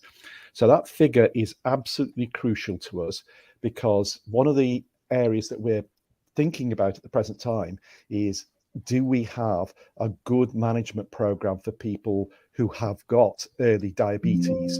Because in the past, diabetes has just been thought about really as a medical problem. Yes, you've got diabetes, here's your prescription, go away, eat well, but just keep coming back for your prescription. And suddenly 10, 20 years later, somebody's got gangrene of a leg, they've got kidney failure, needing dialysis, they've got heart disease, needing stents put in, they're starting to go blind because of blood vessels growing behind in the retina of the eye, another complication of diabetes. Diabetes has got hundreds of complications. Right. Now, if we get people early into diabetes management programs and really strictly control their diabetes, and we manage all the other aspects like keeping an eye on their peripheral circulation, keeping an eye on the development of any heart disease, keep an eye on the state of the kidneys, make sure that their eyesight is protected, because we can intervene early, we can't intervene late. We can't give sight back, but we can do things like laser treatment to treat the early diabetic complications. So if we're looking at having an aggressive way of managing what is probably going to be the most pervasive disease that we've got, which is taking away people's middle age and older age from them, and giving them taking the quality of life out, we need to know how many people we're planning to look after, what sector they come from, what age groups they're coming from, which genders, and we need all of that. So step 1, 2, but including step 3 will give us that planning data. But without it, we're blind. And if we're considering investing what might be significant amounts of money in transferring from late complication treatment to early disease management to make sure that people stay healthy, or even preferably never ever get that disease, because we've had good successful interventions in schools and wherever to get rid of the precursors. But to do that, we've got to be able to make a case with real fact. We've got to know how much we've got to spend on what programs, where and with who. And without this data, we're only guessing. And if we're guessing, we'll be getting it wrong. Correct. And Minister, from overall Cayman Islands government perspective, how will it help to shape policy at that level as well? Definitely. We're right now in the middle of an exercise in multiple retreats trying to prepare for the next budget. And this will help us with this local data. We've already know that we have an aging population, and we are more looking at implementing more policies and taking a data-driven approach, as Dr. Gent alluded to. How are we going to make these policies if we don't have the data? We know that information, Sandra, is out there, but even directives coming from a national level, which this STEP survey is not this is a national level, and it is to help steer, as I stated, where funds are going. So when I'm sitting around the table with the rest of my cabinet colleagues and government as a whole, and we go to Parliament to fight for a budget, we know realistically, based on this localized data, how much have already gone through the gate. But what will we need to put in place for prevention? It could even affect insurance and how persons are dealt with in the entire industry of healthcare service. What are we going to be dealing with for the next 10 years for what is already beyond prevention that we're managing? And what services do we put in place so that we can break it? So it's a collaborative approach. So I am eager, along with my colleagues and ministry team here, to get these results once and foremost as quickly as possible, so that we know for sure locally what's happening in the Cayman Islands and no longer using national stats, because we're all different in our own way when you look at jurisdiction to jurisdiction. And we can no longer go blindly. This will also set the foundation as well for our national health policy that was written back in 2012 and expired in 2017. Why would I have wanted to embark on renewing that policy that expired without having critical data such as this? Wow, very good. All right, Miss Debbie says, keep up the good work. Evelyn says she didn't know that popcorn can trigger migraines. She recently visited Dr. Rose at Health City, and guys, go get the headaches checked out if you suffer from those. Ms. Dean says she's responding to Alejandro, says, take it from me, love. It's more than nice. It's more than twice a child. It's like 4 times a child, plus losing your independence. I'm a caregiver to my 93-year-old mom, so I know what I'm talking about. Trust me, honey child. Mm-hmm. And, you know, quality of life, there's so much that we can do, Dr. Jet, you were talking about. Even if you find out that you're diabetic, there is a lot that you can do to manage the diabetes, where you can still have an excellent quality of life, but you've got to try to get it under control. And perhaps the approach is then different if you're already a diabetic versus pre-diabetes, or you have insulin resistance. You know, you've got to be as aggressive as possible, but the level of aggression and the things that you do and you change will certainly vary depending on where you are in that journey, right? Yeah, I mean, diabetes is very interesting. I mean, we have the 2 types of diabetes. We have the type 1 diabetes, where people have an absolute lack of insulin, and that has to be treated with insulin injections. There's no other way around that. Right. However, the type 2 diabetes, which is the most prevalent form of diabetes, is really is in almost all cases due to people's diet and being overweight. And a better approach than taking the pills is actually getting the weight down. And there's been some interesting studies about very aggressive weight loss that has suggested that type 2 diabetes, if there is a real investment by the person, is potentially curable. You can if you get the body mass down. And the trouble is, of course, with people that are overweight, is that it's a double hit in that if you're overweight, exercising becomes difficult. People get breathless. You know, people are uncomfortable, and people cannot invest in the amount of normal exercise like that 90 minutes you were talking about. It's a good figure, you know, but if you're overweight and you know you get out of the chair, you get out of the house, it's hot, and that being overweight, the heat is particularly difficult to cope with. So so it all starts to build up and build up and build up and build up, and the two things hit off each other. The diabetes gets worse. So the weight increases, and people get into that descending, spiral, that is very, very difficult for people to get out of. But with real investment in your own health, just changing one thing at a time, stop putting the sugar in the tea. Get the Diet Coke, not the high calorie Coke. Cans of Coke can have up to 200 calories in them. It's if you I understand that they're saying that the diet is actually worse for you than the regular Coke. So maybe just cross sodas off the list completely, because the diet does not do you any good. But keep changing, not just doing one thing this week, add another thing the next week. Keep adding and adding and adding. Make sure the portion of the food size goes down and down and down. Slow and progressive changes. Cut the snacks out. Don't put chocolate in your fridge for guests. Put a bowl of fruit in the table. It's surprising. People sort of look at you and go, "Hey, like Minister said, I've done that here." People look at you and go, "Hey, that's not fair," and "Oh, we look forward to that." Now that fruit bowl, I fill up every week. It's empty this morning. It was empty. It was empty yesterday.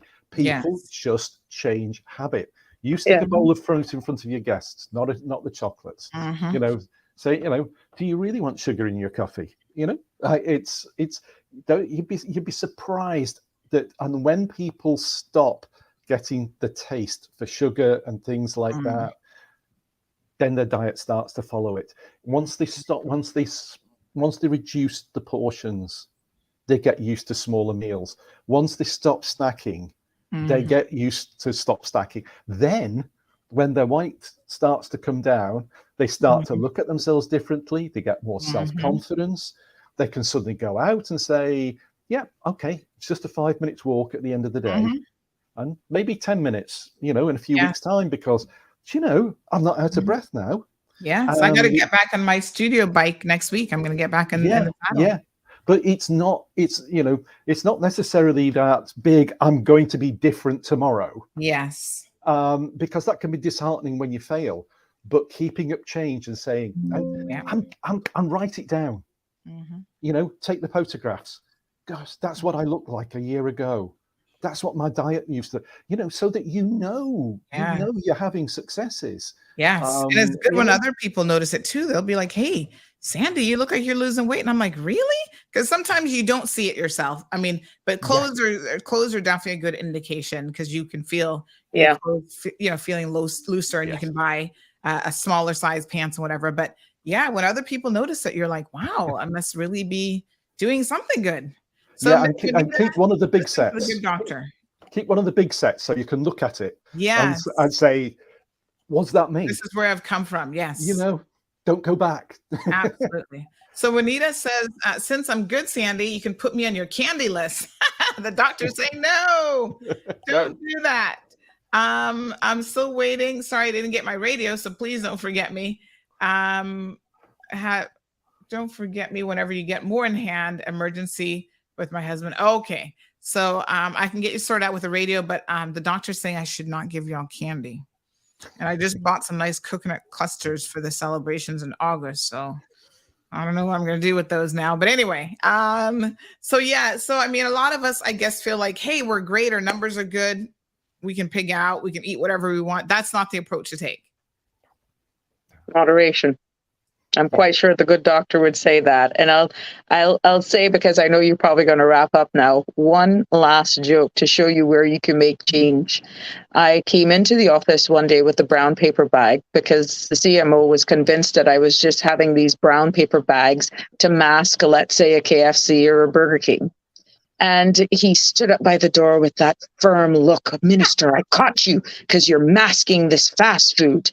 And I just took the beating until I reached into the brown paper bag, and there was this large bowl of fruits. Now, Miss Sandra and your listeners, if the ground could open up, it would have swallowed him. But I was so proud that I was not caught. I was not busted. Yeah, he knew you might have been doing that in the past, so he suspected something was afoot. So now, in terms of the numbers that you need, Rachel, for step 3 to be for the data to be robust, what sort of numbers are you looking for? Yeah, so we're looking to get 1,000 participants to complete step 3. So as I was saying earlier, we've had over 400, so we're doing well, but we're wanting to give it another push this month to hit that 1,000 mark. Whatever data we get, we will use. So none of this is going to go to waste. But what we really want is what we gather to be representative of all of Cayman, so that we can capture that information and reflect all the different parts of our population in that. Fantastic. And what if you don't get the 1,000? Then what? Sorry, I missed that. What was the question? If you don't get to the 1,000. Oh, sure. So as I say, we will still analyze the data and use the data. If we don't hit the 1,000, then what we've gathered will basically reflect the sample of people who have come forward. Okay.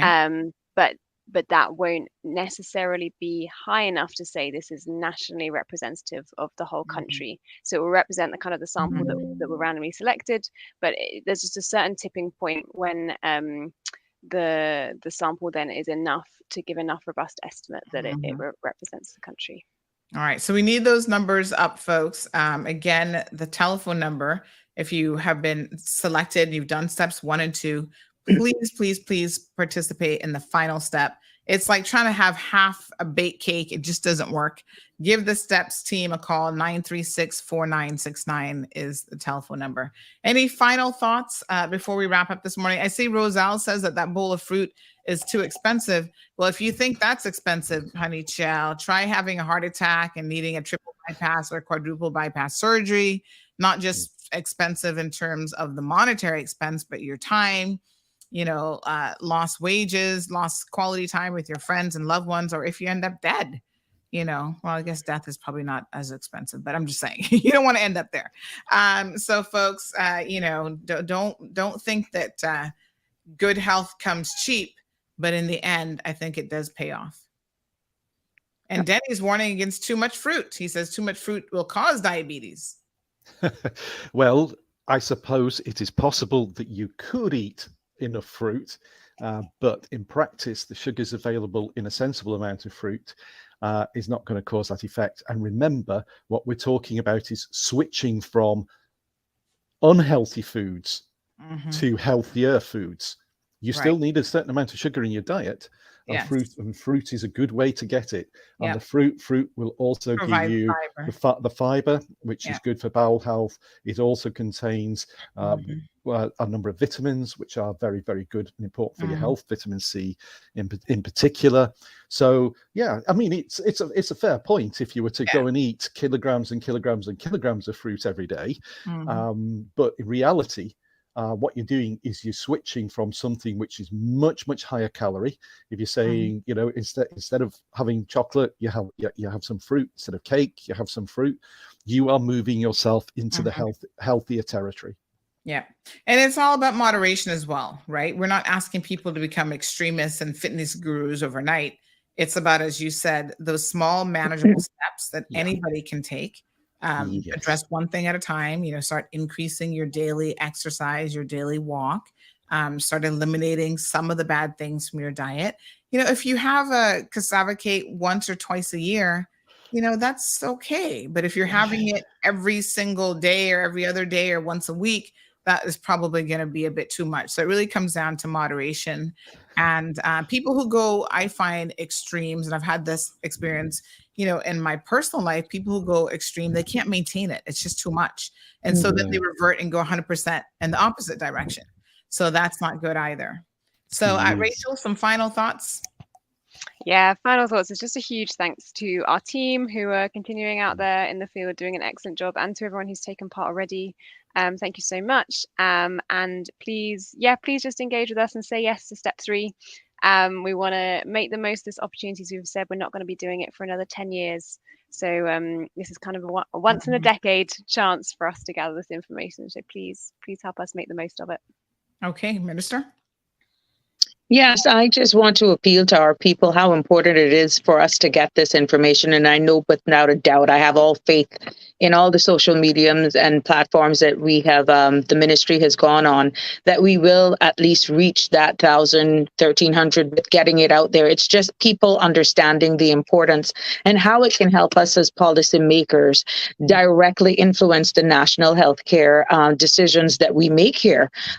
We know we've seen the cost of healthcare globally just totally increase. Let's help ourselves by just making these change, and by allowing us to get this sample from all 3 islands, which kudos and congratulations to the sister islands. Their participation rate in doing all 3 parts of this survey, I'm understanding, has been, we can almost go, Rachel, 98% compliant.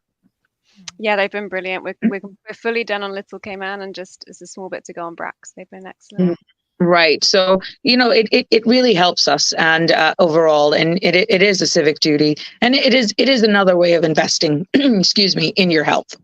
But thank you, Sandra, for allowing us to get this out there, to educate, to inform, and we will not stop with this drive, because it's that important for us to make a more informed decision from a policy level. All right, beautiful. So folks, again, if you have already completed steps 1 and 2, please contact the STEPS team, 936-4969. They can arrange super easy, 7 days a week, pretty much, for you to complete step 3. One little prick, and then you're going to be done, and they're going to have all the data that they require, that they need. So again, we would like to thank the Minister of Health and Wellness, the Honorable Sabrina Turner. We've got Dr. Gent, who is our CMO, and Rachel Corbett, who is the epidemiologist for the Cayman Islands. Thank all of you so much for joining us this morning. Thank you. Thank you for having us. Have a good day.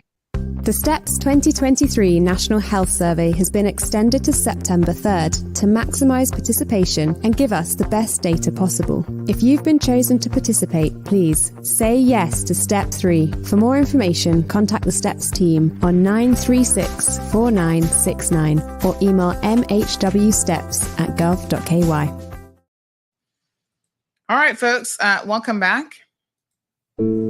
For 20 years, we've committed to helping the people of the Cayman Islands live longer, healthier, and happier lives. But healthcare and the expectations of patients are rapidly evolving, and so must we.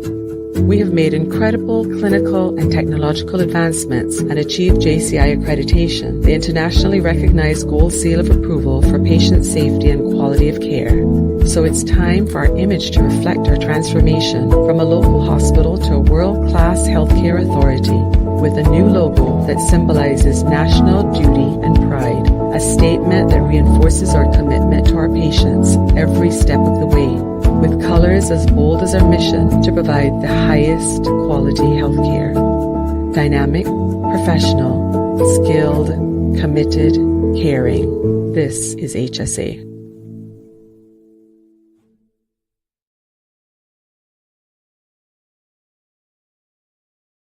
Now, y'all love Popeyes for my fried chicken, but the real ones also love my salty, flaky, covered in butter biscuits. Well, biscuit fans, have I got a treat for you. Introducing new irresistible strawberry biscuits at Popeyes. The perfect balance of salty and sweet thanks to decadent strawberry bits baked right in and mouth-watering creamy icing on top. The perfect dessert for just $2.29. Or grab 6 pieces for $12.59. Strawberry biscuits forever. Not forever, I'm afraid, honey. Limited time only, and only at Popeyes Louisiana Kitchen on Eastern Avenue. Ocean Ridge Heights offers an amazing opportunity to own a piece of land in idyllic Cayman Brac, right on the bluff, starting from $80,000. Located in a quiet residential area with high elevation, these lots are ideal for a future home or investment property and are sure to go fast. Cayman Brac offers a laid-back lifestyle, amazing pristine diving, limestone caves, diverse flora, along with amazing wildlife. Inquire about the owner financing options so that you can secure your piece of paradise today. With only a few lots remaining, these are sure to go before you know it. Contact Crichton Properties today on 345-949-5250 or info@crichtonproperties.com. Recover Personal Injury Attorneys, helping injured people get what they deserve. Did you know that insurance companies have lawyers that represent their interests? Before signing and accepting any settlement, know your rights. Call us today for a free consultation at 924-9999. That's 924-9999. Recover. Your personal injury attorneys are on standby to assist. All right, folks, we had someone said that they were calling and the line says not available. I think they might be calling the wrong number because I just called. It works. No, the number's working. It's available. I just tested it and we've had several calls already this morning. 936-BOBO is the telephone number, just in case you guys have forgotten. 936-2626, and it is working. All right, Miss Dean says, my way of life, Sandy and panel, moderation for me. Good morning to Miss Sue. How are you? Hope that you're doing well. So someone is asking me, someone says they'll gladly take those candies off my hand. Honey, chill. Good morning, caller. Ma'am, good morning. Hi, how are you? Not too bad. But I have a question because about 2 years ago, I went to a doctor and we were talking, about stuff that is, or saying what good for you and what not good for you. And I was told, and this was an African doctor, which I put as a good doctor, and this is what he told me: eat whatever you want to eat, because everything in the world, listen to this, is bad for you. But just watch how you do it. Don't overdo it. Eat but that's what they told me, because I was saying, we were talking one time too about medication, and I was saying, well, you're taking pressure pills, and they say they're good for your pressure, but they have side effects on some other organ. And then I was saying to her, I don't know, I'm not no professional doctor, but listen to me. Mm-hmm. To me, if I'm taking pressure pill and it's bad for my kidneys, what sense do it make? I just cheap die with the pressure than have to go on dialysis, which I am highly afraid of, and die with from that. And she said exactly everything. She even told me the weather air that we breathe is bad for us because it's polluted air. So she said, all I can tell you, just eat whatever. And then I told her, say yes, because I think that doctor, I don't know if that's exactly what she meant, but I think you probably shouldn't take that quite literal. That's how I think. I don't know. That's where I'm at. Yeah, I wouldn't take it quite literal, because you can actually change the course of your entire health based on your diet alone and what you eat. So eat whatever you want. No, I don't know. Like I said, and then listen to this. Okay, years ago they used to tell you about red meats are bad. Eat more fish. Mm-hmm. And I know a person that, well, I'm not a fish person. I only eat certain fish. Mm-hmm. But they say, I know a person that died. A good friend of ours some years ago, and they say, what they died from, because they didn't used to eat meat. All they used to eat were fish. And they claim they died from mercury, which they claim they catch that from fish. So this is my question. What is good for you? Well, I mean, listen, anybody who's sensible will tell you the Mediterranean style diet is better for you, which is more vegetables, fruits, greens, whole greens, and fish. Now, it doesn't mean that you can't eat, and protein, you can also eat a little bit of chicken and so on. It doesn't mean that you can't have a piece of red meat all the time, every once in a while, my apologies, but eating red meat all the time is linked to different types of cancers and other health related issues, gout and all sorts of other things. So, I think, hearing an anecdotal story that, somebody might have died of mercury poisoning. It's really unusual for someone to die of mercury poisoning. They would have to be eating a lot of fish that is high in mercury for that to happen. So I'm skeptical that's the reason that they died in the first place. All kind of things, so you don't know what to go by. But this is why. Let me say this, caller. Let me say this. This is why you have to make sure that you're getting your information from reliable sources, and not even sometimes physicians themselves, like what that physician told you and the way that you've taken it on board. It's unfortunate because that physician could not be more wrong. There are people, and one of them I've mentioned on this show before. He's a doctor, and you can go check him out on YouTube. He has reversed his diabetes, right? He was diabetic, and he has reversed his diabetes by diet and exercise. Diet and exercise is the key to wellness and health. You can do things like meditation, because mental health and wellness is important. Tai Chi is less, you don't have to run a marathon. You can do Tai Chi moves that are very, very beneficial to keeping you supple, keeping the joints limber, and keeping you in good stead. And I don't know why anybody would tell you just eat whatever you want, because that's just not good advice. That's what I was told, eat whatever you want. Lord have mercy. I look at it like this: whatever you do, well, I mean, we know long as we. Well, everybody's gonna die. First of all, nobody gets out of this. So nobody gets out of this alive. But I think the difference is it's gonna be about the longevity of your life and also the quality of your life. Because let's be honest, a lot of us on the verge of being diabetic. Diabetes steals a lot from you. Everything from numbness in your feet, your eyesight. I mean, there's so many quality of life things that diabetes will do. In my feet, and I don't have diabetes. That's funny. Well, I mean, it's not the only cause. So, I mean, I told getting so far, the doctor did a thing on me the other day, and I have pressure, but thank God at B69, the 12th the next month, Mm-hmm. and I don't have sugar, I don't have cholesterol, I don't have pressure. I mean, cholesterol, sugar, but I have pressure and hypertension. Mm-hmm. And you know, Actually, they call high blood pressure. I mean, obviously I have it as well, and I take medication. I'm on a very low dosage, but high blood pressure is what they call a silent killer, because so many people have it and they don't even know that they have it. And this is why it's important to check your numbers. I built mine up myself years ago, getting mad and getting so whatever, and I actually built my pressure up. I didn't really have it, but by getting mad and into So El Rey says that local fish mercury content is almost zero. So if you're eating local fish, he's saying you don't have to really worry about that. All right, caller, thank you so much. We have a couple other people trying to get through.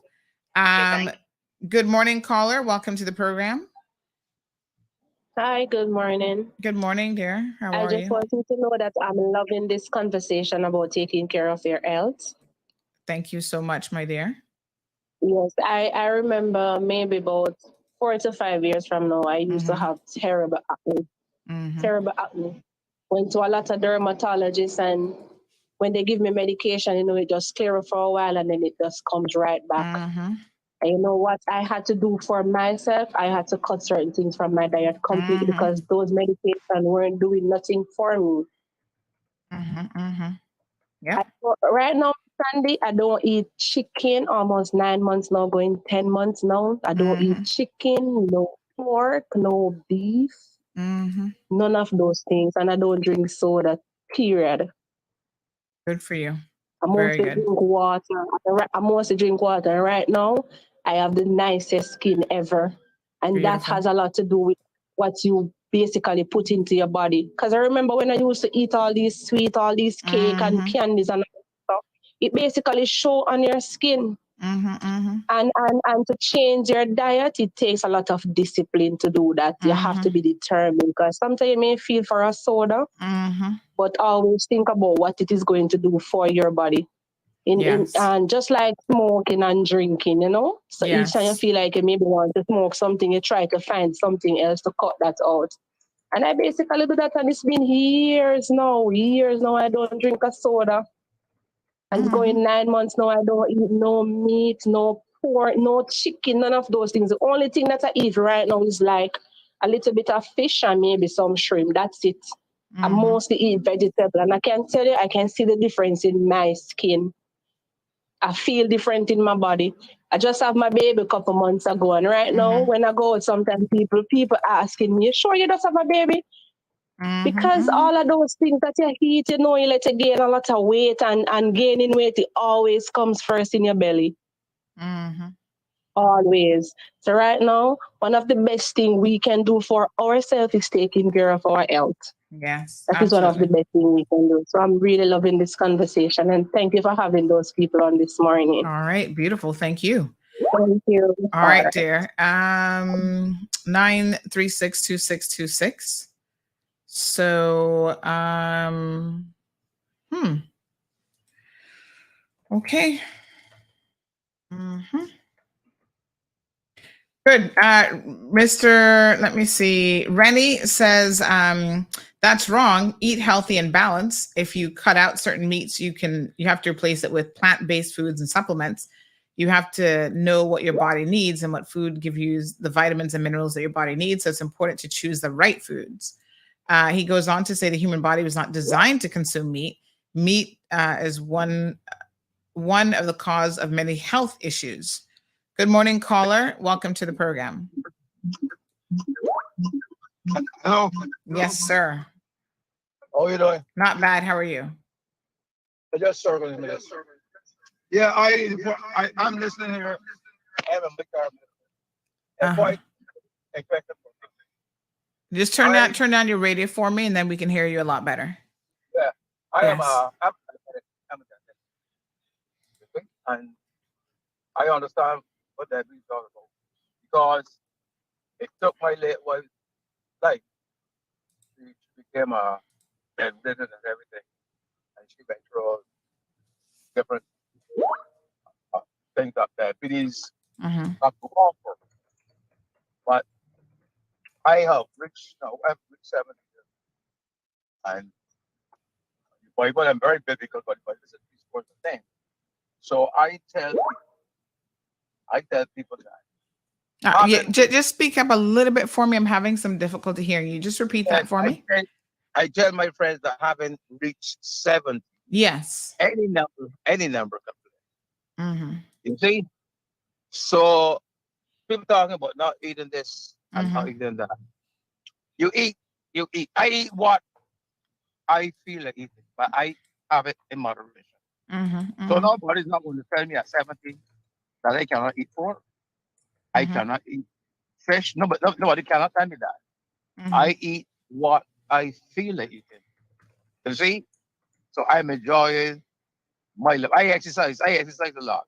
I walk, I go to the gym, I go to the beach, and I am having a ball.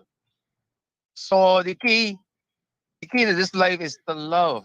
You had a lovely program on the other day about Andy. And I sat listening to it. And Andy, if everybody had lived like Andy, the Cayman Islands would be a special place, man. You see, because she was a special person. So they eating and people say don't eat this and don't eat that, but the foolishness. Because everything is contaminated. The fish, the chicken, everything. So my advice is to eat. But eat in moderation. Don't eat the whole pot of food. Eat in moderation. Have a lovely day, my friend. Thank you so much. I appreciate that. Good morning, caller. Welcome to the program.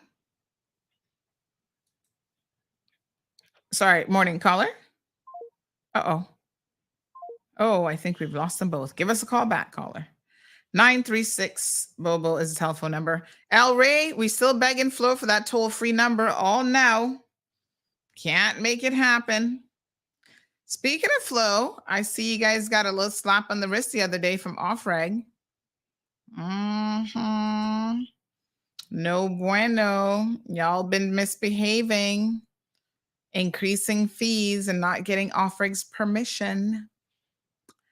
I understand you've been fined by Offreg. We don't know what the fine is yet, but what I was most surprised about, Ronaldo, y'all, the management over at Flow need to answer to this one. Riddle me this question. After Offreg said you weren't supposed to do this between 2019 and what was it, 2022 or 2023, went on for a number of years. They increased the fees by about $5 per customer for something or another. Didn't seek Offreg permission. Then when Offreg said, what have y'all been doing? Naughty, naughty. All of a sudden, y'all stopped giving Offreg reports, which you can't do. You cannot not give them reports. I was shaking my head like, who at Flow made that decision? Because y'all know Offreg has some regulatory power over you guys. So that totally did not make any sense. It's interesting. Both trying to be naughty and can't get it right. So this was a report, in case you guys missed this a couple of days ago. Offreg said that Flow breached its license terms twice by increasing its rates for business line customers without obtaining approval, and then withholding quarterly reports from the regulator. Wow. I'm surprised at Flow. So between January of 2019 and April 2022, they increased the rates, the base rates, from $30 to $34.99. And when Offreg highlighted it, right, they breached another Offreg section by being non-compliant with its obligation to provide data to the regulator as part of a quarterly data reporting requirement. Tisk. This is where, as a teacher now, I would have taken out that ruler and said, come here, Flo. What y'all doing now? Offreg needs y'all to be compliant and to behave. Good morning, Miss Brenda. Ooh, we're not going to talk about chocolates anymore because Miss Brenda's in the house. She says, does grouper have a high content of mercury? Oh, let's talk about the mercury fish. Good morning, caller. Good morning, Miss Sandy. How are you doing? Not bad. How are you? I'm fine, thanks. Good. Yeah, I have a complaint. Okay. this a long time ago, but I didn't really come on the show. Okay, speak up just a little bit for me. Yes, I was waiting. Uh-huh. Yeah, I have a hero rug that I take to Enterprise to get clean Mm-hmm. or wash whatever, and they messed the area rug up, and they refused to compensate me properly for it. So you took it to where? A cleaner? To Ropers. To Ropers. Oh Janitorial, Lord. yes, Okay. and it was messed up. It was all beach up and stuff, and they told me to come for the rug. It was clean. When I went there, take home the rug, my whole car was stink. Like you put 3 dead dogs on the carpet. So I said, what stinks like that? So I called them back and tell them I was returning it. So when I returned it back to the woman, they said they're going to get it clean and they're going to this and they're going to that. But I don't know where they have it. It was so stink. It stink my whole car up. I got to get my car clean. Then I tell them I don't want back that because if I put that in my living room, it's going to stink the whole house. So I tell them I won't pay for it. I don't want it back. So wait a minute. You take a rug to get it clean. It comes back stink? Yes, ma'am. Yes. Well, that's a first.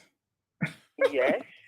I don't know where they had it thrown Lord. down. I don't know if it was wet and they didn't do it properly or what it was stink because it's like a 4-day cleaning and now it's going to 4 or 5 months and I can't get back my rug. So I tell them I don't want that stinking rug back in my house. So I tell him I need pay for it. And Mr. Roper come on the line one morning and say how much I want. I say I need $250 because it's not one of those little cheap rugs. So when I take $250, I still got to make it up the money to buy back a proper rug. And he refused. He said, well, I'm giving you $200 and that's it. So he's going to give you money. He just doesn't want to give you the full value. Is that what you're saying? Yes. Yes. So it's $50 difference that we're talking about. Yes. But when he do that, I still got to put more on it to buy back a proper rug. It's not one of those little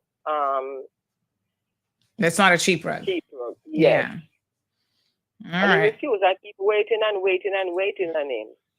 And he don't want to do that. He don't want to put the $50. Let's talk to Mr. Roper.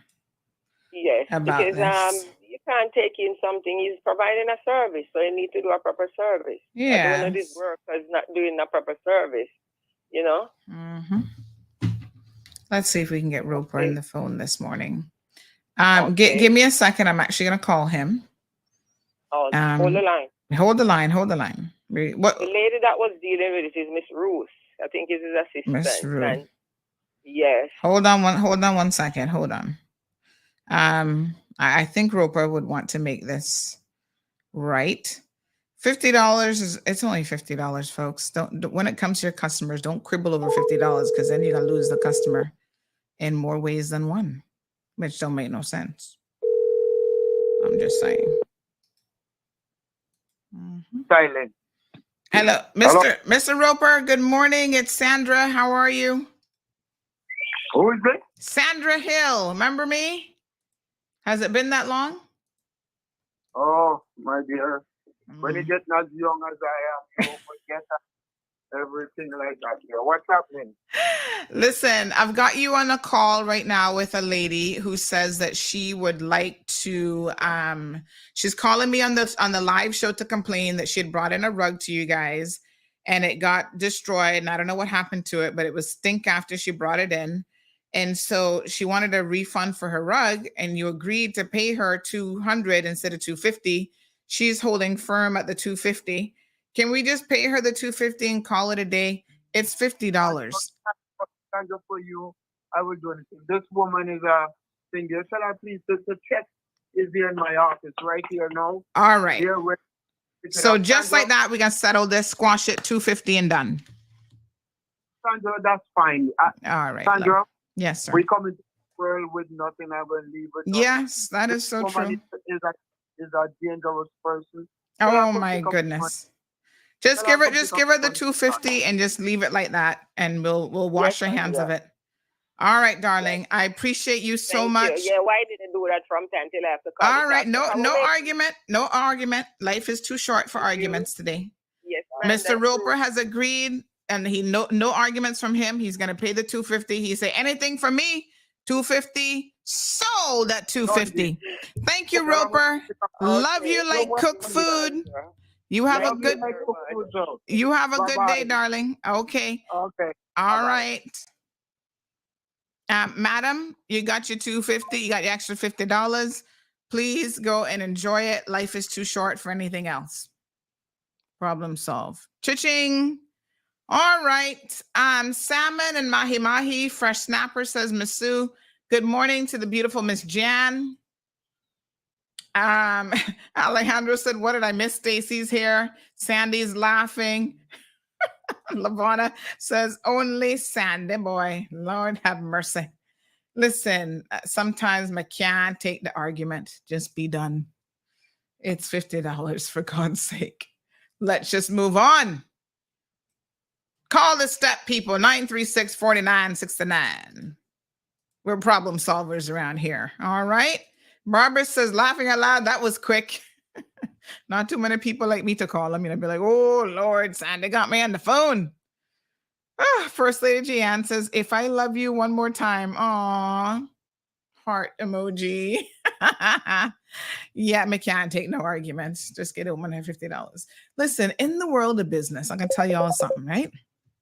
Sometimes you cannot argue about certain little things. It's not worth it, right? Sometimes I have customers and I'd be like, don't argue with that person. Just do it. Good morning, caller. Are you trying to call the show this morning? 936-26, wrong number, 936-2626. Okay, thank you. All right. Look like we can solve some more problems here this morning. Hallelujah. Oh, what a blessing that we can do such things.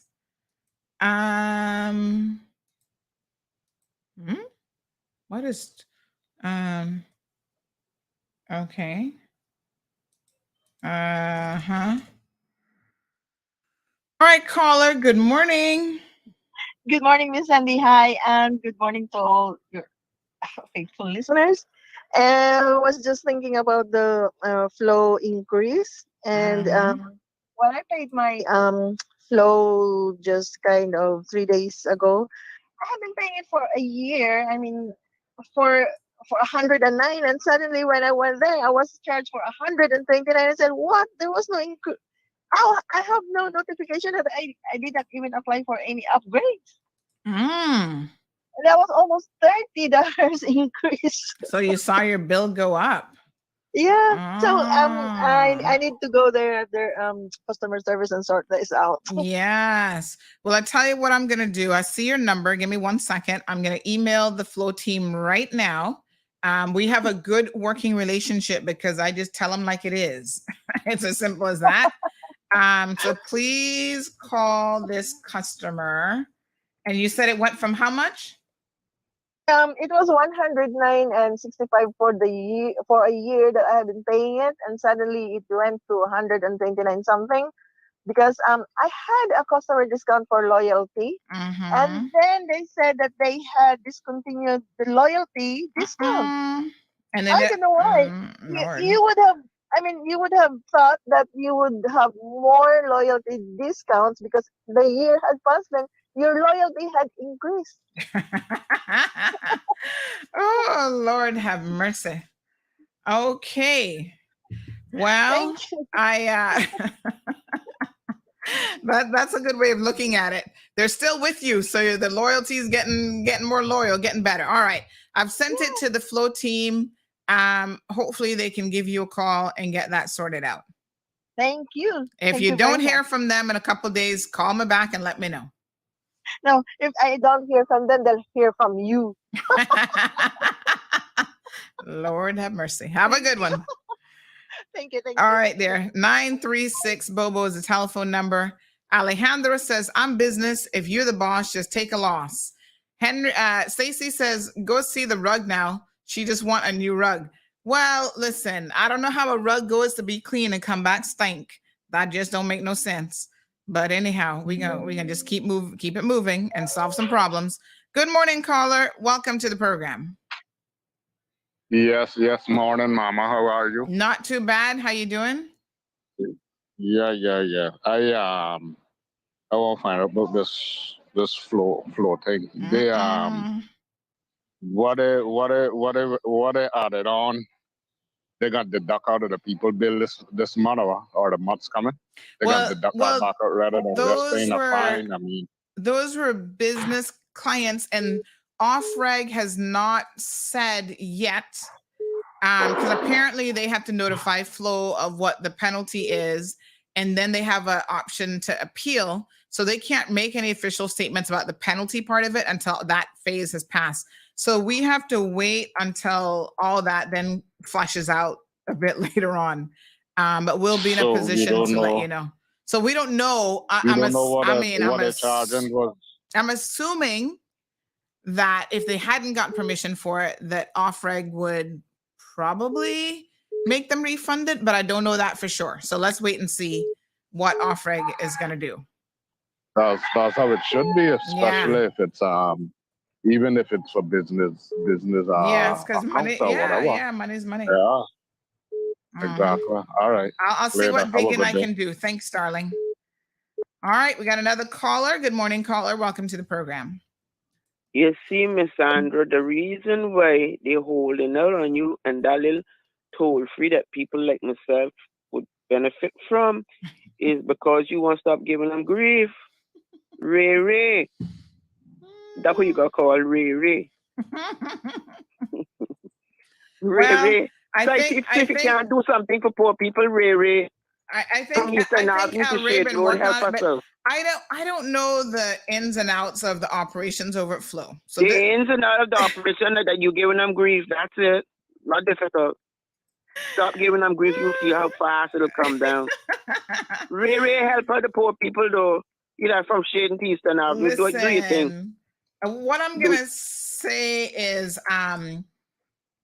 some wheels turn very, very slowly, like molasses. Yeah, Kel Thompson. And this is this is what I find might be going on at Flow. But a little birdie told me, now I don't know, my birdies be pretty good, so I'm gonna go with this as a theory as well. A little birdie told me that the new CEO over at Flow, I don't know if that's her proper official title. Remember when we talked about her and her appointment some time ago? Y'all might not have been listening back then. But I was saying that Caymanians like Mr. No, she's my time to tell you grief, son. The grief. You know what old people would say? You got to kiss it before you can kick it. Listen, like Danny Tatum, who'd been there for donkey years. I'm like, I say hush. I'm like, why isn't Danny becoming CEO? How can somebody just come after a couple years from this background? So anyway, a lot of Flow staff were like, that day they were sitting in their cars in the parking lot listening to Sandy doing a little extra cheer. They're like, yeah, Sandy, get this conversation. Get her, girl.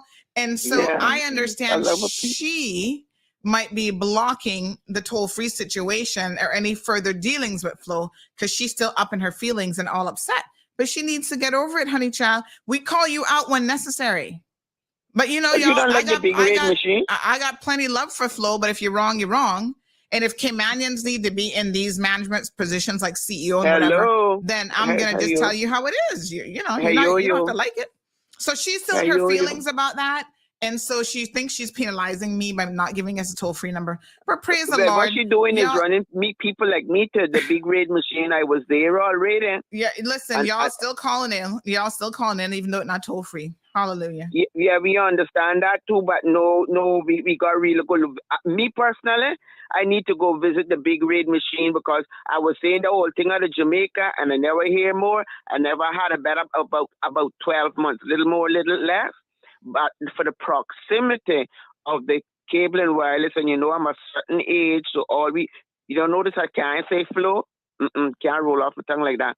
Cable and wireless, I would still go back to them on bended knee, but really they're not doing good. They're not doing good. Everybody got a side I heard through the grapevine another provider is about to enter the cellular market.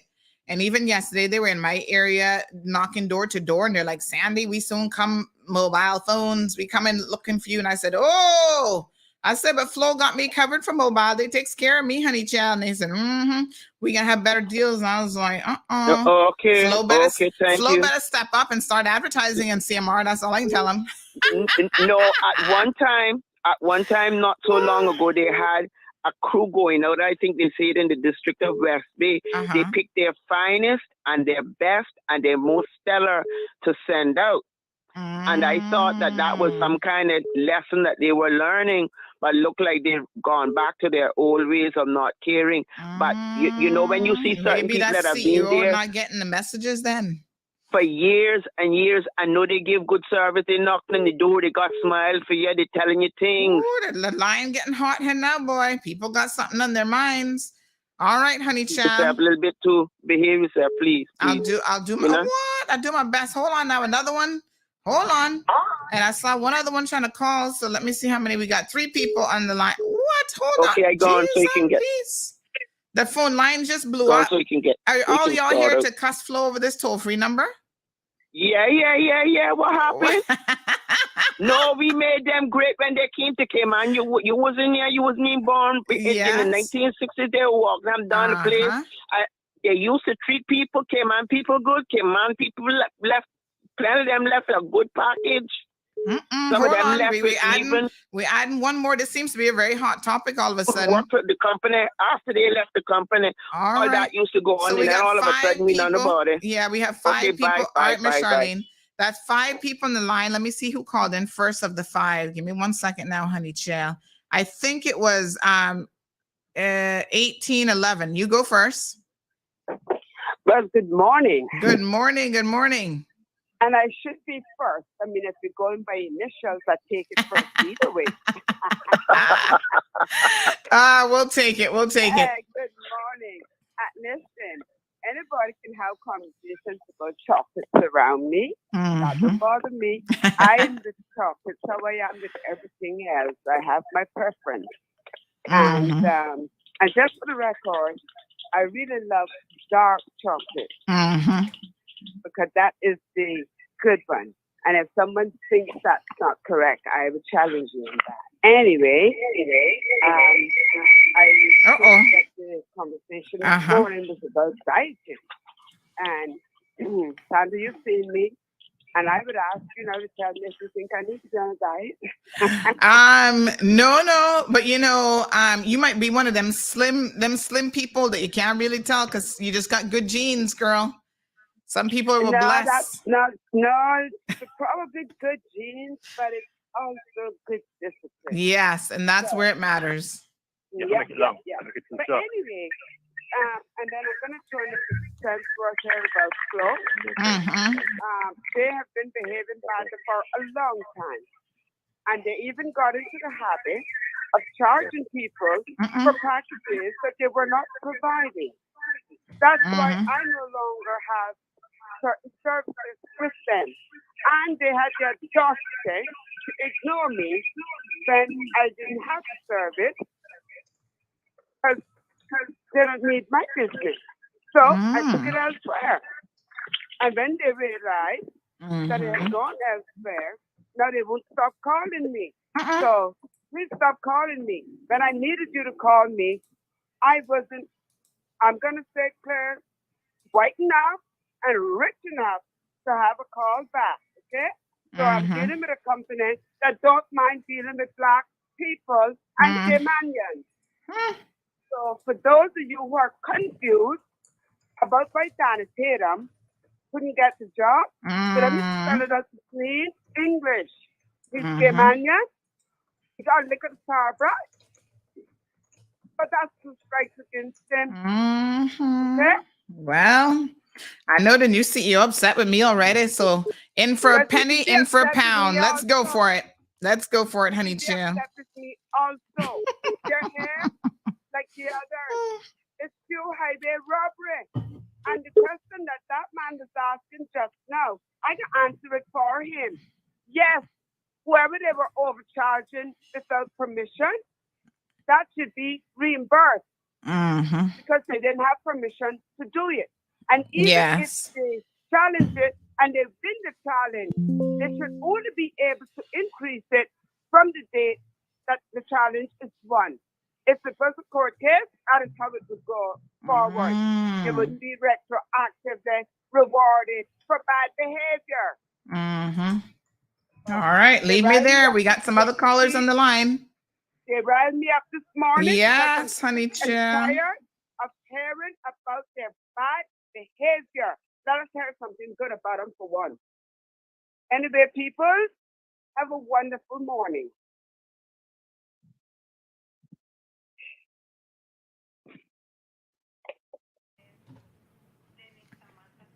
All right. What's the first name? Denise? All right. Denise, thank you, ma'am. I'll call you back. All right, miss. Denise Samantha Scott, your credit card has been found. Anybody knows Denise Samantha Scott? Calling in aisle 5. Denise Samantha Scott, your credit card has been found. Somebody, a good Samaritan, would like to return your credit card for you. In the meantime, let's move on to 6482. You're up next. Good morning. Good morning, Miss Sandra. Hello. Good morning, Miss Sandra. Hi, good morning. How are you? I'm good. While talking about flow, I don't know. Somebody has just 1 second for me. Someone's getting feedback on the call, so just make sure you're not listening to other calls or the radio, whatever. But go ahead, caller. Yeah, I just had a break. Left the island, and I'm not sure if you have experienced this as well. It's about the data roaming flow. Oh, I was like shocked with my bill for the past for the bill of my June. I was like shocked seeing a more than $1,000 of data roaming, something like that. Where did you travel to, out of curiosity? I went to San Francisco. Okay, and you turned on the data roaming before you left? I really have to turn it off all the time because I know it will be higher than normal. But No. Before you travel, you have to let Flow know that you're traveling, and then they have these data roaming plans that they turn on for you that offers you like a fixed rate for so many megabytes and whatever. Did you do that? I went there actually at the Strand, the one there in 7 Mile. Oh. I went there and I told them that I'm leaving the island for more than a month, and I want to save on the data roaming. And I said I want to buy that. They have a poster, and I pointed it. I think that one is good. And then they said if you're gonna be leaving for more than a month, that won't cover everything. He said. So what I did is just to be on the safe side. I don't know. They never asked me to turn it off, or they will do something in my phone, turn off the data roaming. But I went off. Usually, I always turn off my phone. I don't want to be disturbed as well during my break. And then I received my bill for June for like more than $1,400. I usually only pay a fixed rate of $200 something a month. That's why it's shocking for me. So I went to the Flow office in Georgetown, and they said the manager needs to meet you. Then we went there several times, but the manager is always busy. So we were not able to do the discussion with the manager because the staff cannot handle those things. So since I don't want my phone to be cut off, we have to pay the bill. I think yesterday. I don't want my phone to be, and then my internet as well. And then today, I received the new billing period just today. And then you were talking about Flow. I said, "Oh my God, it was more than $2,000." What? Yeah, the data. Okay. So we're gonna have. All right. Yeah. So I'm messaging them now with your number. Yeah. Oh Lord, have mercy. Yeah. All right. So I'm gonna have them call you. I've sent them your number. Yes, so something sounds a bit off. Yeah. So all right, same thing. If you don't hear from them in a couple of days, give me a call back and let me know. Thank you, Miss Sandra. All right, my dear. Have a You're good day. An angel all the time. Thank you. Thank you, ma'am. Thank you. All right. So next caller, thank you so much for your patience. 5369, you're up. Good morning. Good morning, Sandra. How are you doing, honey? Hello? Yes, good morning. Oh, sorry. I have a bone to pick with Flo. Oh, Lord, have mercy. Little different than what everybody else is calling to complain. Why is it that Flow can't get eSIM all now and Digital has it before them? For home internet? Pardon? For home internet? No, eSIM for your phone. Oh, Like eSIM. Oh, sorry. Yeah. eSIM. Oh, I thought you said East. I thought you said East End. I'm like, don't they have internet up in East End? Okay. No, man. eSIM. eSIM. I've been going in there for months. And, we'll get it in January. You go in January. We're not getting it till March. You go into March. We're not getting it till June. I don't understand how Jamaica got Flow in Jamaica got eSIM. Digital here got eSIM. And Flow don't got eSIM. And to that other. All right, Ronaldo, you make a list of the complaints here this morning. I'll send them that one as well. Any updates on the rollout of the eSIM? I'm sending them every question we have. So it's a good question. Leave me there. We do have some other callers on the line as well. Thank you so much. All right, the number 5369. Is that the next one? No.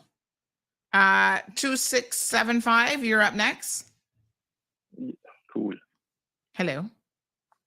Morning, Sandy. Morning. How are you? Yeah, I just hear the topic about flow. Flow or slow or whatever you want to. But look at. Now listen, they got me super fast internet at home, that be clicking, so they're not slow at fiber. But they probably favor further you, man. No. But look here. Yes, sir. These white box.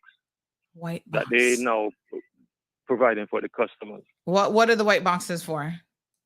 These are the router. For home internet. Home internet. Oh, okay. Yeah. So these white box ain't good. Yeah. Once you using so for instance your phone and you're gonna watch TV, is it like buff, cheap out? You can't even download music, and you pay for substantial amount of package. So these and I've been told by even iTech, and I'm in the fields also. So these white box, the black box that they had before is way better. So I just want us brought that to the plate. So you're having an issue with the box itself? Oh, I think he hung up kind of quick. So I'm trying to understand because I'm not familiar with I'm not quite familiar with this white box. That one's different. Flo, y'all need to come on the show, honey child. Looks like people want to talk to y'all. We need a Flow segment, Flow customer service Q&A. Come once a month like CUC. Take a page out of CUC's book. CUC comes on and take their licks and answers questions. Don't be hiding now. You're in the service business. So you've got to provide service in more ways than one. Allow your customers to be able to reach out to you. Things happen. Flow's a big company. They, I don't know how many people they employ, but they employ a lot of people. And so, technology things are not always going to work 100%. But you know what I find with customers? They just want to know what's going on. If they have a $2,000 cell phone roaming bill that they did not anticipate, they should be able to reach a manager. It's not really acceptable that they can't reach anyone every time they go in to see a manager. The manager is busy doing something else. Sounds like to me, you better try and promote some more Caymanians into management. I'm just saying. Denver says, I had the same data roaming issue with Flow. After 4 years, they finally agreed that it was their mistake. I was always reimbursed the money, but when I had the other issue, similar issue is why I stopped using them years ago, because they would not rectify the problem. You see, this is what I'm telling you. Like customers can understand, hey, billing things happen, mistakes happen, blah, blah, blah. But it's a question of the response, how quickly you respond to things and give people a resolution. That's what makes a difference. Thanks, Denver. Perla says, I just wish to change my number so many times, like how some of y'all can do it, like changing draws. I can't afford to buy a phone every year and change new digits too. My home is more important than a $2,000 phone. But you don't have to change your number to get a new phone, Perla. They're not necessarily tied together. Raymond says that he saw a customer go into Galleria and get the eSIM. They have the eSIM available? Well, they sure aren't marketing it. What's going on? We don't know anything about it. I need an eSIM too. Can we get y'all to tell us if the eSIM is here? Well, Raymond saw somebody get it. Suspicious. Natasha, good morning. Natasha, by the way, you WhatsApped me the other day. I need to save your number because I saw your message. I can't remember if I actually responded, but I do remember reading it. So thank you for the message. Message me again so I can save your number. She says Flow is slow with technology. Now, I don't know what's taking them so long with the eSIM. I think they were still testing it and they wanted to make sure that when they do roll it out, it was going to be working. But I think that, people are kind of wondering, why is it taking so long? So somebody says, hey, Miss Sandy, Flo has the eSIM. I just got mine. And y'all not tell nobody? What? No, sir. Come on, marketing team. We need to know now. Evelyn said she's just coming from slow. Oh, my Tweetum. They be trying their little best. I'm going to give a big shout out to the ones I know working overtime and working hard. Selena, she's over there working hard. Laurel, that's my man. Laurel doing his thing. Dane is working 24/7 for Flo. They better be appreciating the good workers now. And Ronaldo, of course, we got to big him up too. But where did he go? He disappeared from the show. Ronaldo, are you hiding from us? Do they have 5G rolled out yet? Alejandro says Flo is stealing Wi-Fi from the Bahamas or something. No. No, man. Listen, I tell y'all during COVID, Flo saved us because 2 days before we went into lockdown, Flo got the fiber here. Boom. It was installed. It made COVID bearable to have good internet finally. Oh my gosh. Yasmin says, I'm going to change your name from Sandy and call you the People's Help. Oh my goodness. Darlene says, none like CUC. No, listen, y'all can say what you want about CUC. If y'all be honest about these bills and how much AC y'all be blasting, especially during the summer months.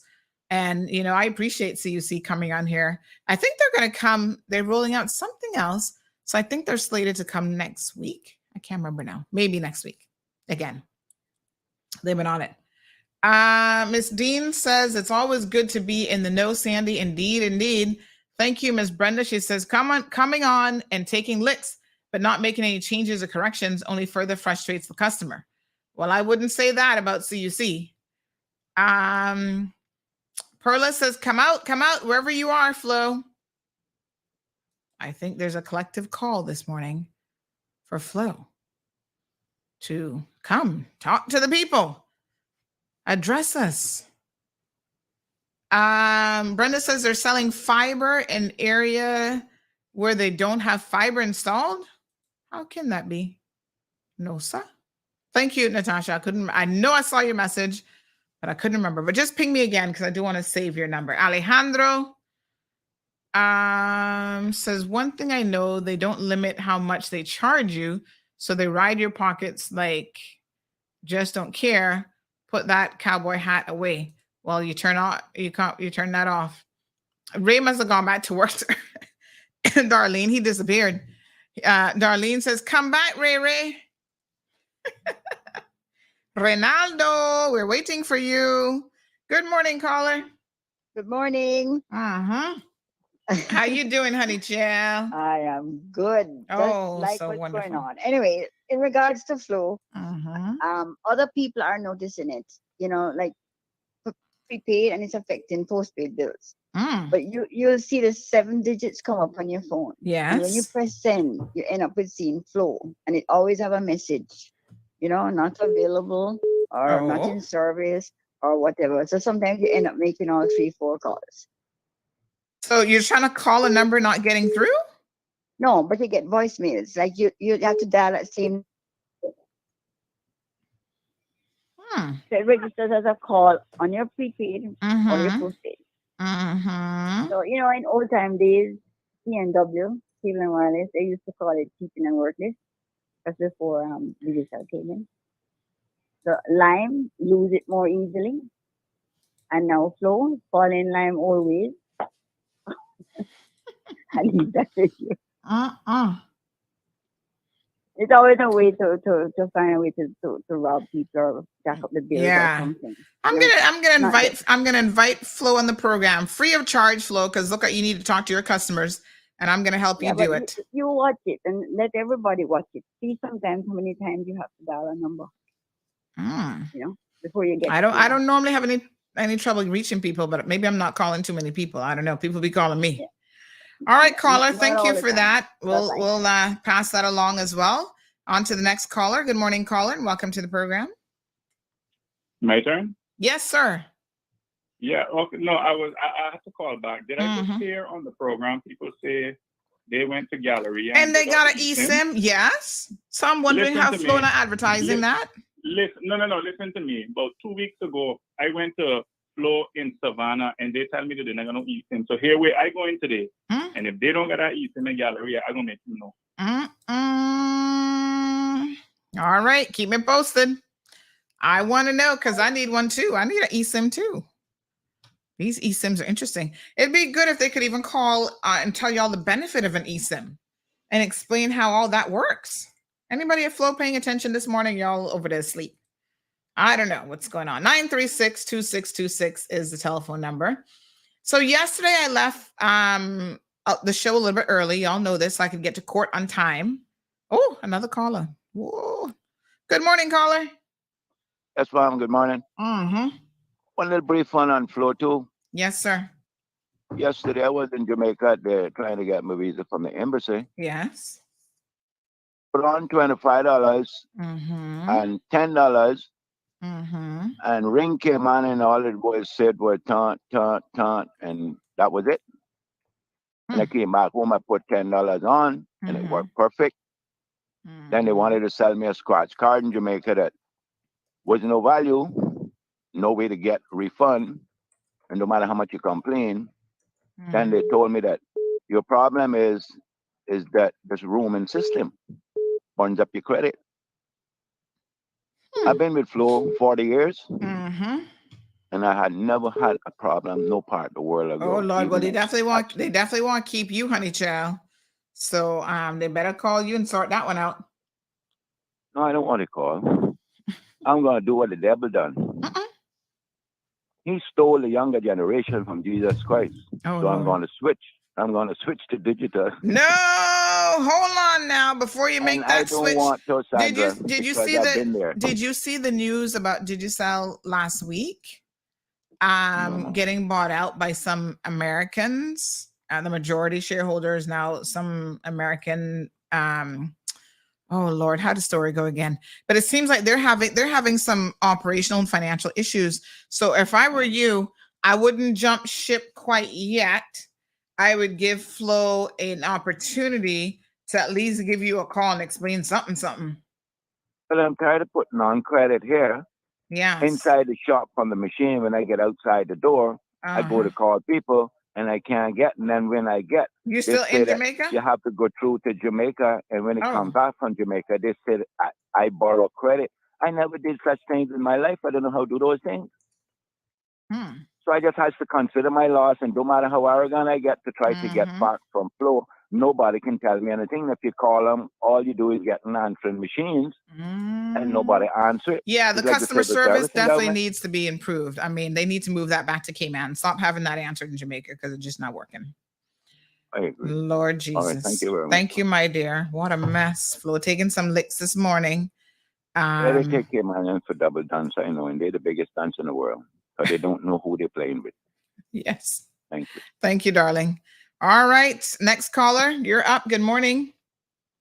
Yeah, good morning again. Talking about outsourcing the customer service side of it. They were all about down in like Colombia and down in there, They were up in Trinidad or something like that.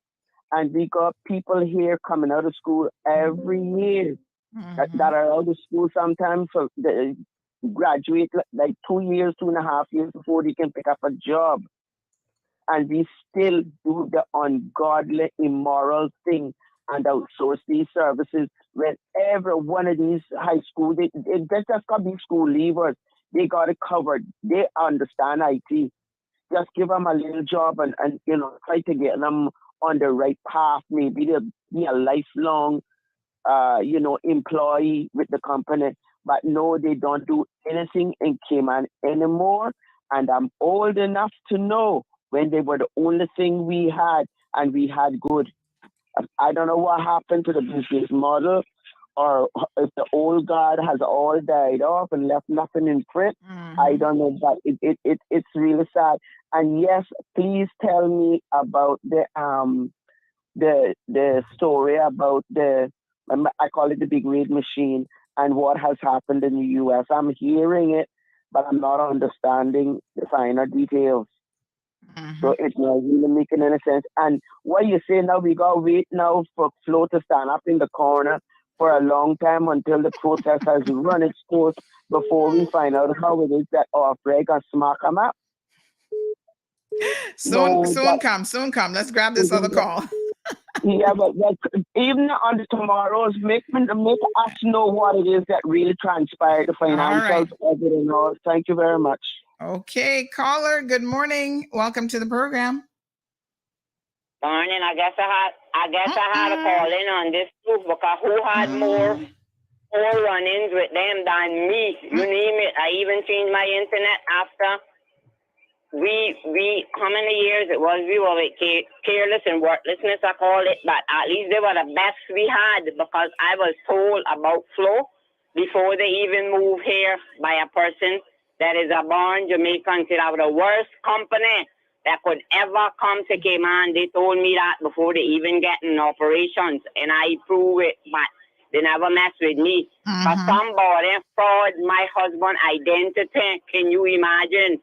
And run my bill up to 2,000 and odd with Jamaica calls. Oh, geez, I'm peace. And they had me on payment plan. I cost out Jamaica. Listen to me. They had me on payment plan, and they asked me why I could pay a month. And I tell them $100 because I wasn't getting my other stuff cut off for them. I said, because I don't have that kind of bill. I know nobody with that number in Jamaica. I kept paying them. Okay, we went through it. We went through it here. We went through Jamaica. And I kept paying them. And they promised me that what they were going to do, they were going to block the phone from overseas stuff, right? I said, okay, no problem. I was paying them $100. Finally, they cut me off the second time. I called somebody. They speak to the manager there, and he agreed, because I tell him all why I got his phone is because my husband, because when he go down by his mother, she be calling to find out that he come home, and she is 88 years old, and she have problem with her legs and things fall down, and I don't want her to fall down out down the road. That's all why I keep. I had 2 lines with them from time my children were small, and listen now, they cut me off the second time. I say I wasn't paying no more, and one day something said to me, I was in town, and something said to me, you go in there and find out about this bill. And I went in, and we went over it. And then the person tell them, they claim that it was my husband had come and because I had bar blocking, I was paying for, that's how it was. I had bar blocking for years. And they were charging me and never had it blocked. Then they can say that my husband come and take the blocking off. I said, my husband? I said, my husband has dementia, so I'm sure it wasn't him. I said, he come in here one time, and that was to change the internet, close that phone. That when I was switching to Logic, where I got my TV, because it was his name. And then Lana that worked there confirmed that she knew him. And then one other girl that used to work fire station with him when he was out there confirmed that. And then I tell him, I say, listen to me, Mr. Nixon always used to say, whoever could fraud his signature is a good Al Capone in Jesse James. That's what we call him, right? And I pull out his voter's ID and I said, look at this. I said, it can fraud mine even, but this, I said, cause they good. And she look at it and she called the guy and he say, they say, And I said, well, this one is chocolate from cheese. And she said, you right, ma'am. Then here the guy. I said, well, how the thing get unblocked? Well, sometimes it can unbar itself. And they had to waive that bill. But then people said they should have paid me the money that I had already paid, the $100, but I leave it like that. And I tell them I don't want no more problem with them. And now they come down and they putting in this white box that this guy was talking about, and then our phone went bad. And then they had to come back. And I only got one phone with them, and that's this phone that I'm calling you on now. And with the little old Wi-Fi. But I tell them one day, I say, about flow, the river flows. But on the door flow, on it is slow. And on it need to change that F to S. And after I change it from the F to the S, and I need to change it to a G and get the hell going. And I tell Jamaica, and I tell them, as I call them, not flow, but flow. Lord Jesus. All right, honey child. Thank you very much. Appreciate it. It's terrible. I can tell you. Yes, sir. Ooh, we got y'all going today. Everybody vex.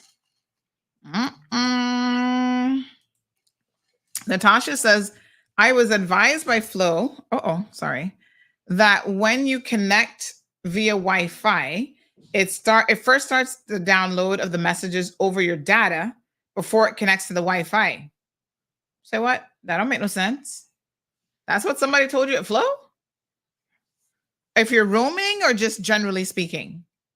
That doesn't make any sense. So that little window for a few seconds can cost you a lot. If they deny it, I will dig out the email exchanges we have in the subject when I got hit with a massive roaming bill and I had the service turned on plus a personal Wi-Fi travel device.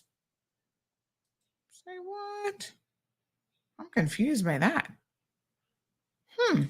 Ms. Vernita's asking for their customer service number because you can't get through to Flo. I'm a medical retired, shut-in, disabled lady. I'm not computer savvy. I need to speak to a live person about my high bill. Frustrated. Ms. Vernita, give me a second. I'm going to send Flo your message. What's the best number? WhatsApp me the best number that they can reach you on. And let's see. Alejandro says the white box got a cancellation button. I don't even know what this white box is. Mine, the lights don't turn off because it plug in the wall. I don't know what this white box is. I haven't seen a white box. We still have the black ones for internet, so I don't know what's going on. I'm trying to look around and see. We don't have them here, but I don't know what's going on with this white box, but this white box sounds a little questionable. So let me give you a quick court update. Went to court yesterday. You guys know I left early to get there on time. Well, it was all for naught because as it turns out, Tiffany Conley's sentencing was postponed again. Akina says we all need a number for Flo. Wow. Boy, Flo, y'all need to come on the show. I'm inviting you with open arms. Your customers want to talk to you. Y'all need to be more progressive with your approach now of communicating with the public. So, it was postponed because the social inquiry report still isn't ready, and they need that in order to sentence her. Laura, this case is just dragging on. I guess the, what's that department called? That's, probation. Are they that short staff where they can't complete these reports? Or is she that complicated? Y'all taking extra time to deal with Tiffany because she's complex. Could be. The judge encouraged her, magistrate McFarland encouraged her to continue to cooperate with them so that they can get the report done. It's now rescheduled for August the 23rd. We'll see what finally happens. I don't have none to say except let's just wait till August the 23rd and then see what happens. Her sister came in support this time. I reckon the sister can't always get off of work because she actually has a real job. But she was there yesterday. So it's good that some of the family members are supporting her. As they should. I mean, that's what mothers do, I guess, even when you get in trouble. And you end up in court for bad behavior. If no one's going to be there for you, your mama going to be there for you, right? Good, good, good. So we'll keep y'all updated on what happens. Perla says court nowadays, love that word, postponed. Natasha says your messages sit there while it's in airplane mode. And when you switch or connect to Wi-Fi, your data is first connected, then Wi-Fi. Look at your phone when you turn off and on Wi-Fi.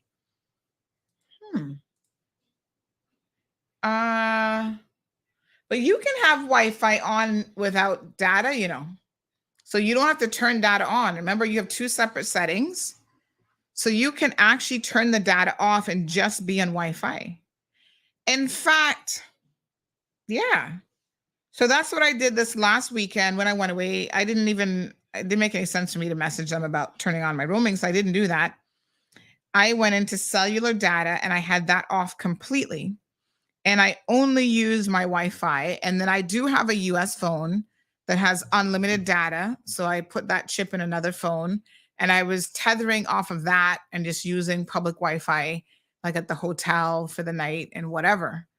So I think maybe that's the difference, Natasha.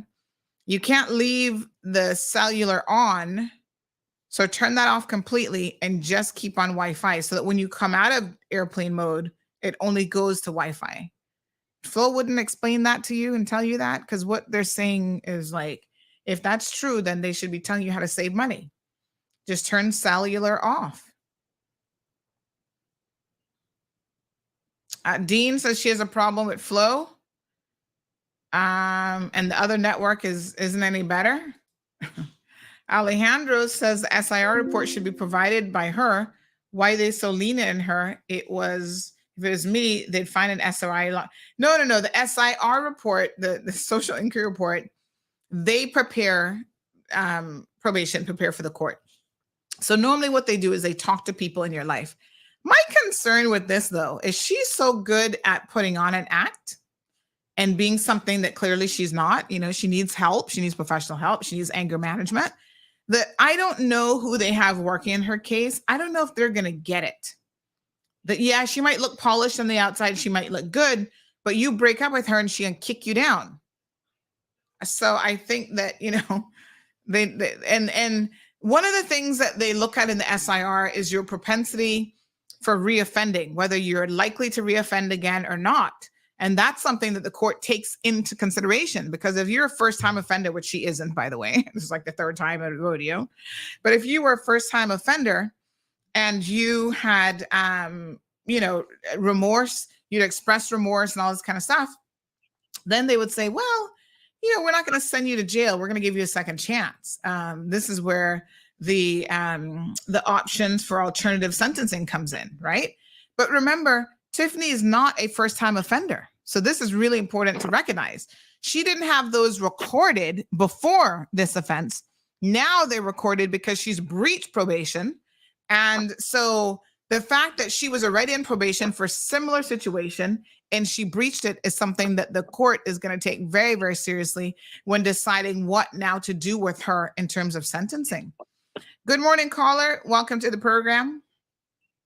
Yeah, but Sandy, the one thing I have to pick on that SIR thing is like, because when they had to get an SIR report from me, had to know one or two people that I know, that I associate with, that I am not family directly to. They'll normally interview acquaintances and stuff. Yeah, when I provide those things, they get on it. They get on it within a month. Your verdict if you should be in or out of prison. Yeah, but this is what I'm saying. I don't know what's going on right now, if they're short-staffed or what the delay is. Because this is a second delay. They're not doing their jobs. Well, I can't. Why are they delaying these type of things? This is why we have so much. Well, the last time, we cannot solve anything. Well, let me say this: the last time they claimed that the person who was in charge of her case was on an extended leave. So I don't know if they were sick or something. I bet if it was a person that was smoking ganja, they would have a freaking SIR report made up long time. Long freaking time. You know that. Leave me there. I know. All right. Lord have mercy. He got work in that ganja conversation no matter what, jeez, peace. Listen, And I know he hasn't forgotten that we're not supposed to be talking about it, but I gotta let this one slide. Listen to me, folks. I don't know why it's taking so long, but I think that they need to get it together. Mm-hmm. All right, so listen, Sinead O'Connor passed away. She's an Irish singer. They didn't say her cause of death, but it sounds like a suicide. She was 56 or 60. Oh, Lord, how old was she again? Anyway, still relatively young. She looks a lot older than she was, I must admit. Her son committed suicide back 18 months ago, and she had been posting that the last thing she posted actually in her social media was that living without him was like living like she's dead. So I think no one has said it yet, but when I first read it yesterday, I thought to myself, oh, it sounds like she has decided to exit this world of her own free will and volition. Sad situation. She was always a very different person. I didn't even know she had kids, to be honest, but she had 3 kids, apparently, 3 or 4 kids. And she was always a very different person. And so I think people who are, really, really different sometimes struggle in a world that expects you to be a particular way. It's unfortunate because I like to think that people can be unique. So only 56 years old. She was still relatively young. She had recently become a Muslim, and I guess that didn't save her. That didn't help. She's survived by 3 children, so she had 4. Her son Shane passed away last year at the age of 7, where he took his own life. He committed suicide. And her last social media post says, "I've been living as undead night creature since. He was the love of my life, the lamp of my soul." So sad. My goodness. Anyway, rest in peace. She brought us at least one good hit song. So sad to say that she's no longer with us. Ay. What a hot mess. All right, let me see if there's anything else as we wrap up. Last couple seconds remaining in the program. I think that's it. By the way, let's end the show. Thank you, Miss Brenda. Yeah, poor her. I think she was really suffering, but let's end the show on a good note. A Bible was found, 17 years old, Miss Darlene. So a Bible was found last night all the way on Frank Sound Road. And after a couple minutes, it was posted up. Somebody came forward and said, "Oh, that's my stepson-in-law's Bible. And he's a minister." And so, yay, a Bible was recovered and returned to its rightful owner. So thank you so much to the young lady who found the Bible and, decided to let us know that it was found. All right, beautiful people, tomorrow is Friday. We've got guests joining us, not guests, but we've got family guests visiting our household over the next week. So, but the show will go on in the mornings. Don't y'all worry about that. I'm going to take a mental health break this afternoon for a couple hours this morning and into the afternoon. I'm taking a young lady and the 2 of us are going and having a spa date together. So ask no questions. She needs a mental health break. And I'm like, what the heck? I probably need one too. I'm going to take it. Mandatory mental health break. Get myself a little massage. Working those stressful shoulders. Yes, honey child. We're going to get it done. We're going to go sit down and just relax. Maybe taking a little bit of tanning time on the beach today. We're going to enjoy some of the beautiful things that this beautiful Cayman Islands has to offer. Remember, honey child, everybody else is paying to come and enjoy the sun and fun, and we have it here so we can enjoy it too. You guys have a fantastic day. Happy Thursday, and we'll see you tomorrow morning. Thank you for tuning in to another episode of The Cold Hard Truth on Bobo 89.1 FM. Cayman's #1 talk show is live weekdays from 7:30 a.m. Never miss an episode again. Watch anytime on CMR's Facebook and YouTube channels for the latest show episodes. Don't forget to follow us online on our social media channels and visit CaymanMarlRoad.com for all the latest news and community happenings.